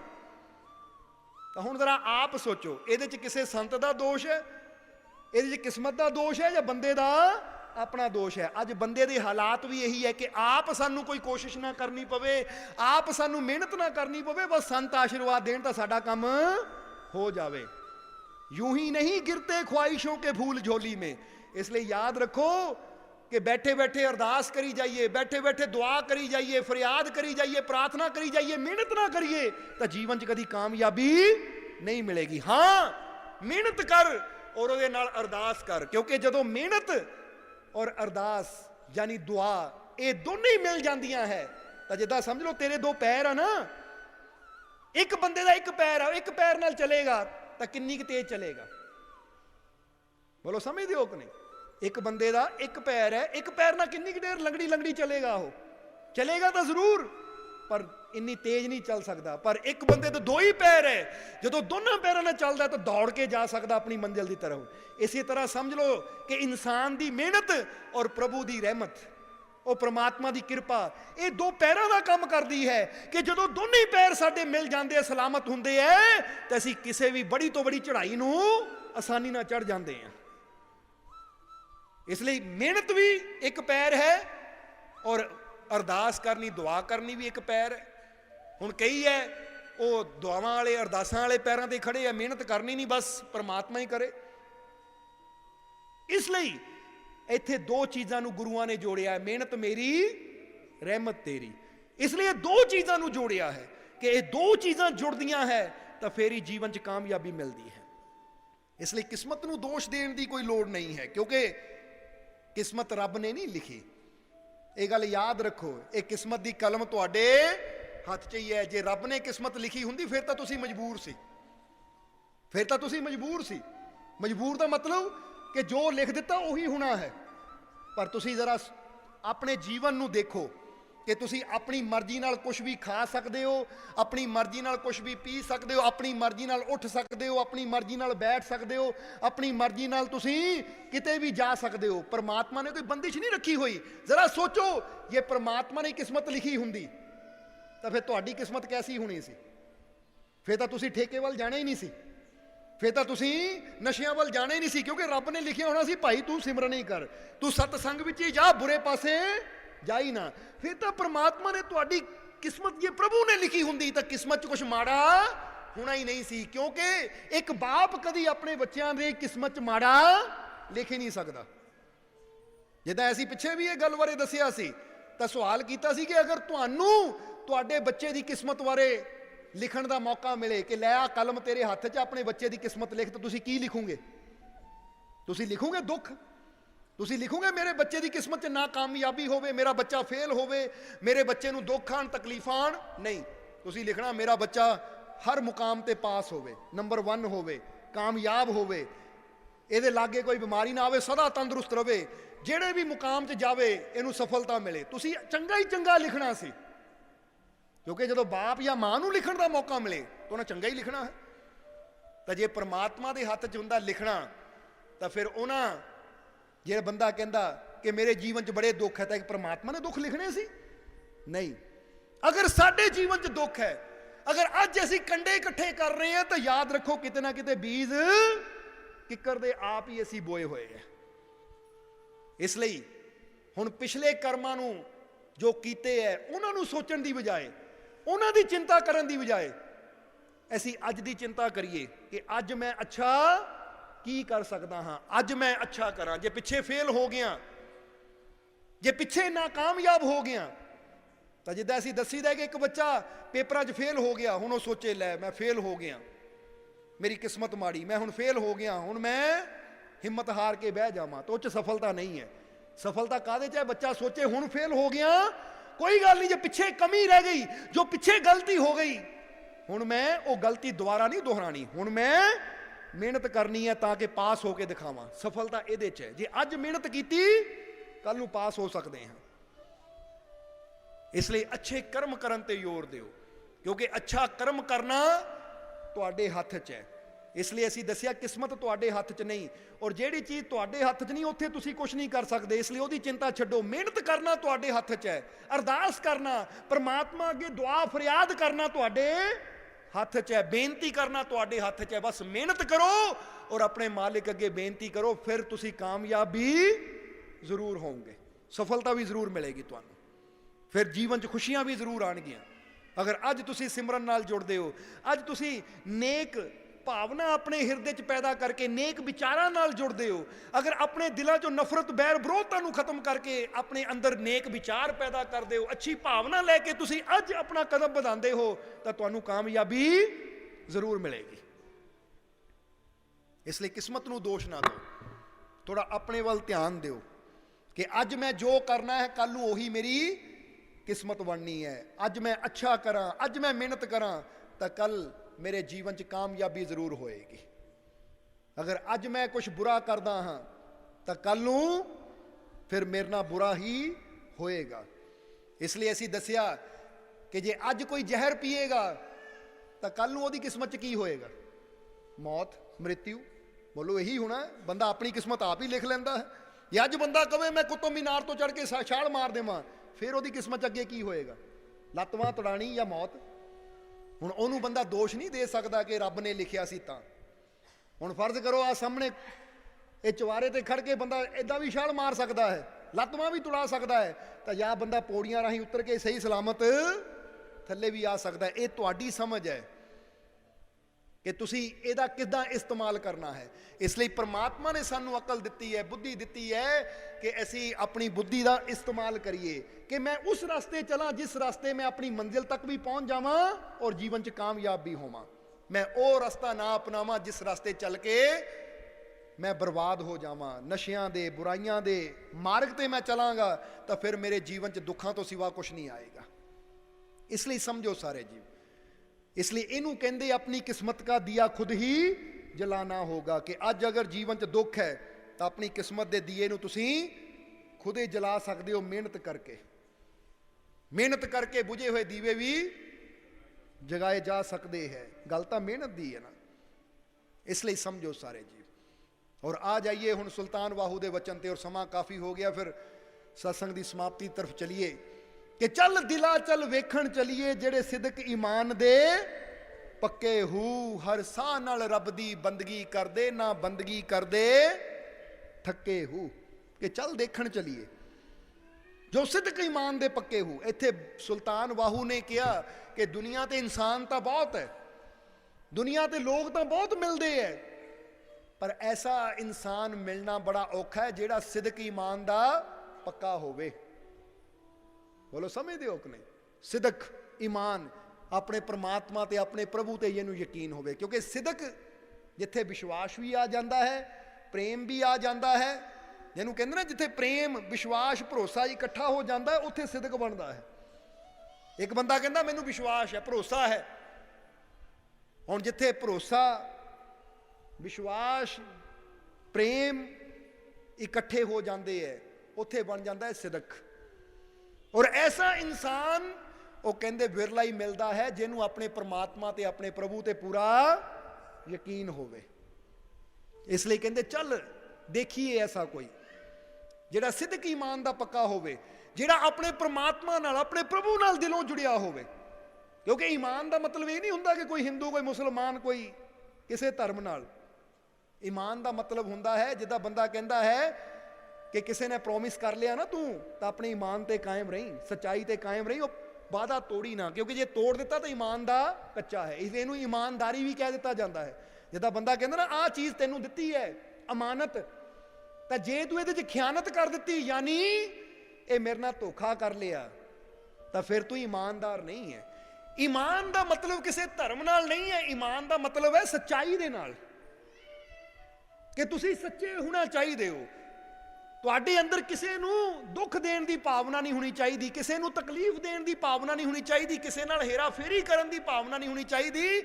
ਜਿੱਦਾਂ ਦੇ ਤੁਸੀਂ ਕਰਮ ਕਰਦੇ ਹੋ ਫਿਰ ਪਰਮਾਤਮਾ ਵੈਸਾ ਹੀ ਫਲ ਤੁਹਾਨੂੰ ਦਿੰਦਾ ਹੈ। ਇਸ ਲਈ ਅਗਰ ਸਾਡੇ ਕਰਮ ਸੱਚਾਈ ਵਾਲੇ ਹੈ, ਈਮਾਨ ਵਾਲੇ ਹੈ, ਤਾਂ ਸਾਨੂੰ ਵੈਸਾ ਫਲ ਮਿਲਦਾ ਚਲਾ ਜਾਂਦਾ। ਤਾਂ ਜੇ ਸਾਡੇ ਕਰਮ ਈਮਾਨ ਤੋਂ ਬਾਹਰ, ਈਮਾਨਦਾਰੀ ਤੋਂ ਬਾਹਰ ਚਲੇ ਜਾਂਦੇ ਆ, ਸੱਚਾਈ ਤੋਂ ਬਾਹਰ ਚਲੇ ਜਾਂਦੇ ਆ, ਤਾਂ ਫਿਰ ਸਮਝ ਲਓ ਅਸੀਂ ਆਪਣੀ ਜ਼ਿੰਦਗੀ ਨੂੰ ਆਪ ਹੀ ਬਰਬਾਦ ਕਰ ਰਹੇ ਹਾਂ। ਇਸ ਲਈ ਅਸੀਂ ਕਈ ਵਾਰ ਕਿਹਾ ਰੱਬ ਨੂੰ ਦੋਸ਼ ਨਾ ਦਿਆ ਕਰੋ, ਇਹ ਥੋੜਾ ਆਪਣੇ ਵੱਲ ਦੇਖ ਲਿਆ ਕਰੋ ਕਿ ਮੈਂ ਕਰਮ ਕੀ ਕਰ ਰਿਹਾ। ਇਸ ਲਈ ਸੁਲਤਾਨ ਵਾਹੂ ਕਹਿੰਦੇ ਕਿ ਇੱਕ ਤਾਂ ਐਸੇ ਈਮਾਨ ਵਾਲੇ ਹੁੰਦੇ ਹੈ ਕਿ ਉਹਨਾਂ ਕੋਲ ਤੂੰ ਲੱਖਾਂ ਰੁਪਇਆ ਵੀ ਰੱਖ ਦੇ, ਜਦੋਂ ਮੰਗੇਗਾ ਉਹਨਾਂ ਨਾਲ ਹੀ ਵਾਪਸ ਕਰ ਦੇਣਾ ਕਿ ਆਹ ਲੈ ਭਾਈ ਤੇਰੀ ਇਮਾਨਤ। ਤਾਂ ਕਈ ਐਸੇ ਵੀ ਹੁੰਦੇ ਆ ਕਿ ਤੂੰ 10,000 ਵੀ ਦੇ ਦੇ, ਤਾਂ ਜਿਸਲੇ ਮੰਗਣਾ ਆ ਤਾਂ ਉਹਨਾਂ ਤੇਰੇ 100 ਚੱਕਰ ਲਵਾਣੇ ਆ, ਕੱਲ ਲੈ ਜੀ, ਪਰਸੋਂ ਲੈ ਜੀ, ਮਹੀਨੇ ਬਾਅਦ ਲੈ ਜੀ, ਸਾਲ ਬਾਅਦ ਲੈ ਜਾਈ। ਉਹ ਸਮਝ ਲੈ ਇਹ ਬੰਦਾ ਈਮਾਨ ਦਾ ਕੱਚਾ ਹੈ ਤੇ ਭਰੋਸਾ ਨਾ ਕਰ। ਔਰ ਪ੍ਰਮਾਤਮਾ ਦੀ ਕਿਰਪਾ ਨੂੰ, ਪ੍ਰਮਾਤਮਾ ਦੀ ਰਹਿਮਤ ਨੂੰ ਉਹੀ ਪਾ ਸਕਦੇ ਆ ਜਿਹੜੇ ਈਮਾਨ ਦੇ ਪੱਕੇ ਆ। ਜੋ ਜਵਾਨੋਂ ਕਹਿਤਾ ਉਹ ਕਰਨਾ ਹੈ। ਇਸ ਲਈ ਸੁਲਤਾਨ ਵਾਹੂ ਕਹਿੰਦੇ ਆ ਚੱਲ ਇਦਾਂ ਦਾ ਬੰਦਾ ਕੋਈ ਲੱਭੀਏ ਜਿਹੜਾ ਸਿਦਕ ਈਮਾਨ ਦਾ ਪੱਕਾ ਹੋਵੇ, ਆਪਣੇ ਪ੍ਰਮਾਤਮਾ ਦੇ ਵਿਸ਼ਵਾਸ ਰੱਖਣ ਵਾਲਾ, ਆਪਣੇ ਪ੍ਰਭੂ ਨਾਲ ਪ੍ਰੇਮ ਕਰਨ ਵਾਲਾ, ਔਰ ਜਿਹੜਾ ਸੱਚ ਦੇ ਰਸਤੇ ਚੱਲਣ ਵਾਲਾ ਹੋਵੇ, ਕਿ ਜੋ ਕਹਿ ਦਿੱਤਾ ਉਹ ਕਰਨ ਵਾਲਾ ਹੋਵੇ। ਕਹਿੰਦੇ ਐਸਾ ਲੱਭੀਏ ਕੋਈ। ਕਿਉਂਕਿ ਐਸੇ ਇਨਸਾਨ ਨੂੰ ਸੁਲਤਾਨ ਵਾਹੂ ਕਿਉਂ ਕਹਿੰਦੇ ਲੱਭਣ ਨੂੰ? ਕਿਉਂਕਿ ਜਦੋਂ ਐਸਾ ਇਨਸਾਨ ਮਿਲੇਗਾ ਤਾਂ ਉਹਦੀ ਸੋਬਤ ਵਿੱਚ ਬੈਠ ਕੇ ਹੀ ਸਾਡੇ ਅੰਦਰ ਵੀ ਉਹ ਪਿਆਰ, ਉਹ ਵਿਸ਼ਵਾਸ, ਉਹ ਸੱਚਾਈ ਆਏਗੀ। ਕਿਉਂਕਿ ਜਿੱਦਾਂ ਦੱਸਿਆ ਸੱਚਿਆਂ ਦੀ ਸੰਗਤ ਕਰਾਂਗੇ ਤਾਂ ਬੰਦਾ ਸੱਚਾ ਹੋ ਜਾਏਗਾ, ਝੂਠਿਆਂ ਦੀ ਸੰਗਤ ਕਰੇਗਾ ਤਾਂ ਬੰਦਾ ਝੂਠ ਬੋਲਣਾ ਸ਼ੁਰੂ ਕਰ ਦੇਗਾ। ਕਿਉਂਕਿ ਜੈਸੀ ਸੰਗਤ ਵੈਸਾ ਹੀ ਰੰਗ ਚੜ੍ਹਨਾ ਹੈ। ਇਸ ਲਈ ਕਹਿੰਦੇ ਚੱਲ ਦਿਲਾ ਚੱਲ ਵੇਖਣ ਚਲੀਏ ਜਿਹੜੇ ਸਿਦਕ ਈਮਾਨ ਦੇ ਪੱਕੇ ਹੂ, ਹਰ ਸਾਹ ਨਾਲ ਰੱਬ ਦੀ ਬੰਦਗੀ ਕਰਦੇ ਨਾ ਬੰਦਗੀ ਕਰਦੇ ਥੱਕੇ ਹੂ। ਕਿਉਂਕਿ ਅੱਜ ਐਸੇ ਇਨਸਾਨ ਜਾਂ ਐਸੇ ਫਕੀਰਾਂ ਨੂੰ ਲੱਭਣ ਦੀ ਸਾਨੂੰ ਕੋਸ਼ਿਸ਼ ਕਰਨੀ ਚਾਹੀਦੀ ਹੈ ਜੋ ਸੁਲਤਾਨ ਵਾਹੂ ਕਹਿ ਰਹੇ ਕਿ ਜਿਨ੍ਹਾਂ ਅੰਦਰ ਸਿਦਕ ਹੋਵੇ, ਈਮਾਨ ਹੋਵੇ, ਔਰ ਜੋ ਸੱਚ ਦੇ ਰਸਤੇ ਚੱਲਣ ਵਾਲੇ ਹੋਣ, ਔਰ ਜਿਹੜੇ ਹਰ ਸਵਾਸ ਨਾਲ ਆਪਣੇ ਰੱਬ ਦੀ ਬੰਦਗੀ ਕਰਦੇ ਹੈ। ਕਿਉਂਕਿ ਇਦਾਂ ਦਿਆਂ ਦੀ ਸੰਗਤ 'ਚ ਬੈਠਾਂਗੇ ਤਾਂ ਤੇਰੇ ਤੇ ਵੀ ਬੰਦਗੀ ਦਾ ਰੰਗ ਚੜ੍ਹੇਗਾ, ਤੇਰੇ ਜੀਵਨ 'ਚ ਵੀ ਪ੍ਰਭੂ ਦੀ ਬੰਦਗੀ ਆਏਗੀ। ਇਸ ਲਈ ਹਰ ਸਾਹ ਨਾਲ ਰੱਬ ਦੀ ਬੰਦਗੀ ਕਰਦੇ ਨਾ ਬੰਦਗੀ ਕਰਦੇ ਥੱਕੇ ਹੂ। ਕਿਉਂਕਿ ਕਈ इंसान ऐसे भी देखे है कि ਜਿਹੜੇ ਥੱਕ ਜਾਂਦੇ ਆ ਬੰਦਗੀ ਕਰਕੇ 5 ਮਿੰਟ ਬਹਿੰਦੇ ਤਾਂ ਨਹੀਂ ਜੀ ਥਕਾਵਟ ਹੋ ਗਈ ਸਰੀਰ ਦੁਖਣ ਲੱਗ ਗਿਆ। ਹੁਣ ਐਸਿਆਂ ਦੇ ਕੋਲ ਬੈਠਾਂਗੇ ਤਾਂ ਤੁਹਾਡਾ ਹਾਲ ਵੀ ਉਹੀ ਹੋ ਜਾਣਾ। ਉਹ 5 ਮਿੰਟ ਬੈਠਾ, ਨਹੀਂ ਤਾਂ ਕਦੀ ਤੁਸੀਂ ਗੌਰ ਕਰਕੇ ਦੇਖਣਾ। ਹੁਣ ਕਈ ਵਾਰ ਜੀਵ ਕਹਿੰਦੇ ਆ ਮਾਲਕੋ ਘਰ ਬੈਠੀਦਾ ਤਾਂ 10 ਮਿੰਟ ਬੈਠ ਹੁੰਦਾ, ਤੁਹਾਡੇ ਨਾਲ ਘੰਟਾ ਘੰਟਾ ਡੇਢ ਡੇਢ ਘੰਟਾ ਵੀ ਅਸੀਂ ਬੈਠੇ ਰਹਿੰਦੇ, ਥਕਾਵਟ ਨਹੀਂ ਹੁੰਦੀ। ਕਿਉਂਕਿ ਜੈਸਿਆਂ ਦੇ ਕੋਲ ਅਸੀਂ ਬੈਠਦੇ ਹਾਂ ਵੈਸੀ ਸਾਡੇ ਅੰਦਰ ਵੀ ਭਾਵਨਾ ਆਉਂਦੀ ਹੈ। ਤੁਸੀਂ ਕਦੀ ਗੌਰ ਕਰਨਾ, ਜੇ ਦੋ ਸਾਥੀ ਸਵੇਰੇ ਸਵੇਰੇ ਦੌੜਨ ਜਾ ਰਹੇ ਆ ਨਾ, ਇੱਕ ਅੱਧਾ ਕਿਲੋਮੀਟਰ ਦੌੜ ਕੇ ਥੱਕ ਜਾਂਦਾ ਤਾਂ ਦੂਜਾ ਕਹਿੰਦਾ ਯਾਰ ਉਹ ਥੱਕ ਗਿਆ ਮੈਂ ਵੀ ਰੁਕ ਜਾਵਾਂ। ਤਾਂ ਜੇ ਨਾਲ ਦਾ ਸਾਥੀ ਦੌੜਿਆ ਰਵੇ ਨਾ ਤਾਂ ਬੰਦਾ ਕਹਿੰਦਾ ਲੈ ਵੀ ਚੱਲ, ਉਹ ਦੌੜ ਰਿਹਾ ਤਾਂ ਮੈਂ ਕਿਉਂ ਨਹੀਂ ਕਰ ਸਕਦਾ, ਉਹ ਕਰ ਰਿਹਾ ਤਾਂ ਮੈਂ ਕਿਉਂ ਨਹੀਂ। ਕਿਉਂਕਿ ਹਿੰਮਤ ਮਿਲਦੀ ਹੈ ਬੰਦੇ ਨੂੰ ਜਦੋਂ ਅਗਲਾ ਬੰਦਾ ਅੱਛਾ ਸਾਥੀ ਹੋਵੇ। ਤਾਂ ਹੀ ਤਾਂ ਮਹਾਤਮਾ ਬੁੱਧ ਨੇ ਕਿਹਾ ਕਿ ਜੇ ਚੱਲਣਾ ਹੈ ਤਾਂ ਅੱਛੇ ਸਾਥੀ ਨਾਲ ਚੱਲ, ਤਾਂ ਜੇ ਅੱਛਾ ਸਾਥੀ ਨਹੀਂ ਮਿਲਦਾ ਤਾਂ ਫਿਰ ਇਕੱਲਾ ਚੱਲ, ਕਿਉਂਕਿ ਬੁਰੇ ਸਾਥੀ ਨਾਲੋਂ ਇਕੱਲੇ ਚੱਲਣਾ ਚੰਗੀ ਗੱਲ ਹੈ। ਇਹ ਮਹਾਤਮਾ ਬੁੱਧ ਦਾ ਕਹਿਣਾ ਹੈ। ਕਿਉਂਕਿ ਬੁਰਾ ਸਾਥੀ ਆਪ ਤਾਂ ਬੈਠੇਗਾ ਹੀ, ਤੈਨੂੰ ਵੀ ਬਿਠਾ ਲਏਗਾ। ਕਦੀ ਗੌਰ ਕੀਤਾ ਕਈ ਵਾਰ ਪਤੀ ਪਤਨੀ ਹੁੰਦੇ ਆ, ਪਤਨੀ ਕਹਿੰਦੀ ਸਿਮਰਨ ਕਰਨਾ ਜਾਂ ਪਤੀ ਕਹਿੰਦਾ ਸਿਮਰਨ, ਪਤਨੀ ਸੌਂ ਜਾ ਫੇਰ ਕਰ ਲਵਾਂਗੇ, ਤਾਂ ਬੰਦਾ ਕਹਿੰਦਾ ਅੱਛਾ ਚੱਲ ਤੂੰ ਕਹਿ ਤਾਂ ਰਹਿਣ ਦਿੰਦੇ, ਕਿਉਂਕਿ ਮਨ ਤਾਂ ਅੱਗੇ ਸ਼ੈਤਾਨ ਉਹਦਾ ਅੱਗੇ ਮੌਕਾ ਲੱਭਦਾ। ਕੋਈ ਕਵੇ ਮਾੜਾ ਜਿਹਾ ਤਾਂ ਬਹਾਨਾ ਲਾ ਦੇ, ਮੈਂ ਤਾਂ ਸਿਮਰਨ ਕਰਨਾ ਸੀ ਤੇਰੇ ਕਹਿਣ ਤੇ ਨਹੀਂ ਕਰ ਰਿਹਾ। ਕਿਉਂਕਿ ਬੰਦਾ ਬਹਾਨੇ ਲੱਭਦਾ ਹੈ ਕਿ ਕੋਈ ਨਾ ਕੋਈ ਮੌਕਾ ਮਿਲ ਜਾਵੇ ਗੱਲ ਟਾਲਣ ਦਾ, ਨਹੀਂ ਤਾਂ ਕਦੀ ਤੁਸੀਂ ਆਪ ਦੇਖ ਲੈਣਾ। ਕਿਉਂਕਿ ਜੇ ਬੰਦਾ ਆਪ ਕਰਦਾ ਹੈ ਤਾਂ ਬੰਦੇ ਨੇ ਕਹਿਣਾ ਮੈਂ ਰੁਕਿਆ ਤਾਂ ਨਹੀਂ, ਫਿਰ ਤਾਂ ਗਲਤੀ ਮੇਰੀ ਹੋ ਜਾਣੀ। ਪਰ ਕੋਈ ਦੂਜਾ ਰੋਕ ਦੇਵੇ ਤਾਂ ਬੰਦਾ ਫਿਰ ਰੁਕ ਜਾਂਦਾ ਹੈ। ਹਾਂ, ਫਿਰ ਕਹਿਣ ਨੂੰ ਹੋ ਜਾਂਦਾ ਹੈ ਕਿ ਮੈਂ ਤਾਂ ਕਰਨਾ ਚਾਹੁੰਦਾ ਸੀ ਪਰ ਇਹਦੇ ਕਰਕੇ ਨਹੀਂ ਕੀਤਾ। ਇਹ ਸਾਰੀ ਗਲਤੀ ਇਹਦੀ ਹੈ, ਕਿਉਂਕਿ ਆਸਾਨੀ ਹੋ ਜਾਂਦੀ ਹੈ। ਇਸ ਲਈ ਸਾਥੀ ਵੀ ਲੈਣਾ ਹੈ ਤਾਂ ਸੋਚ ਸਮਝ ਕੇ, ਕਿ ਜਿਹੜਾ ਮੈਨੂੰ ਪ੍ਰੋਤਸਾਹਨ ਦੇਵੇ, ਮੈਨੂੰ ਹਿੰਮਤ ਦੇਵੇ, ਮੇਰੀ ਹਿੰਮਤ ਨੂੰ ਘਟਾਵੇ ਨਾ, ਮੇਰੀ ਹਿੰਮਤ ਨੂੰ ਤੋੜੇ ਨਾ, ਬਲਕਿ ਹਿੰਮਤ ਦੇਵੇ ਚੱਲ ਅੱਛਾ 10 ਮਿੰਟ ਚੱਲ 15 ਮਿੰਟ ਅੱਜ ਕਰਨਾ ਹੈ। ਕਿਉਂਕਿ ਜਦੋਂ ਬੰਦਾ ਇਦਾਂ ਹੌਸਲਾ ਦੇ ਕੇ ਕਰਦਾ ਹੈ ਤਾਂ ਫਿਰ ਕਾਮਯਾਬੀ ਵੀ ਜ਼ਰੂਰ ਮਿਲਦੀ। ਜਰਾ ਆਪ ਸੋਚ ਕੇ ਦੇਖੋ, ਜੇ ਤੁਸੀਂ ਸੈਰ ਕਰਨ ਜਾਂਦੇ ਹੋ 4 ਕਿਲੋਮੀਟਰ ਤੁਰਦੇ ਹੋ, ਕੋਈ ਕਹਿ ਦੇਵੇ ਅੱਜ 4 ਨਹੀਂ ਅੱਜ 5 ਤੁਰਨਾ ਹੈ, ਤੁਸੀਂ ਕਹਿੰਦੇ ਠੀਕ ਹੈ ਫਿਰ 5 ਹੀ ਤੁਰਨਾ ਹੈ, 1 ਕਿਲੋਮੀਟਰ ਵੱਧ ਗਿਆ। ਤਾਂ ਜੇ ਕੋਈ ਨਾਲ ਦਾ ਕਹਿੰਦੇ ਚੱਲ ਯਾਰ 4 ਅੱਜ 2.5 ਤੁਰਨਾ ਹੈ, ਬੰਦਾ ਕਹਿੰਦਾ ਠੀਕ ਹੈ ਫਿਰ 2.5 ਤੁਰ ਲੈਂਦੇ, ਹਿੰਮਤ ਘਟ ਗਈ। ਹੁਣ ਰੂਹਾਨੀਅਤ ਦੇ ਮਾਰਗ ਤੇ ਜਾਂ ਐਸੀ ਦੁਨਿਆਵੀ ਮਾਰਗ ਤੇ ਅਗਰ ਕਾਮਯਾਬ ਹੋਣਾ ਹੈ ਤਾਂ ਸਾਨੂੰ ਐਸਾ ਸਾਥੀ ਚਾਹੀਦਾ ਜੋ ਸਾਡੀ ਹਿੰਮਤ ਵਧਾਉਣ ਵਾਲਾ ਹੋਵੇ, ਨਾ ਕਿ ਘਟਾਉਣ ਵਾਲਾ। ਇਸ ਲਈ ਪਹਿਲੇ ਸਮੇਂ 'ਚ ਦੇਖਣਾ ਕਿ ਜਦੋਂ ਕੋਈ ਛਤਰਪਤੀ ਰਾਜੇ ਯੁੱਧ ਤੇ ਜਾਂਦੇ ਸੀ ਜਾਂ ਕੋਈ ਯੋਧਾ ਵੀਰ ਯੋਧਾ ਯੁੱਧ ਤੇ ਜਾਂਦੇ ਸੀ ਤਾਂ ਪਤਨੀਆਂ ਮੱਥੇ ਤਿਲਕ ਲਾਉਂਦੀਆਂ ਸੀ, ਉਹਨਾਂ ਦੀ ਆਰਤੀ ਕਰਦੀਆਂ ਸੀ। ਆਰਤੀ ਕਰਨ ਦਾ ਮਤਲਬ ਕੀ ਹੈ? ਮੱਥੇ ਤਿਲਕ ਲਾਉਣ ਦਾ ਮਤਲਬ ਕੀ ਹੈ? ਹੌਸਲਾ ਦਿੰਦੀਆਂ ਸੀ ਯੁੱਧ ਜਿੱਤ ਕੇ ਆਣਾ, ਜਾਓ। ਤਾਂ ਪਤੀ ਵੀ ਪੂਰੀ ਜੋਸ਼ ਨਾਲ ਜਾਂਦਾ ਸੀ, ਕਿਉਂਕਿ ਪਤਨੀ ਹੌਸਲਾ ਦੇ ਕੇ ਭੇਜਦੀ ਸੀ।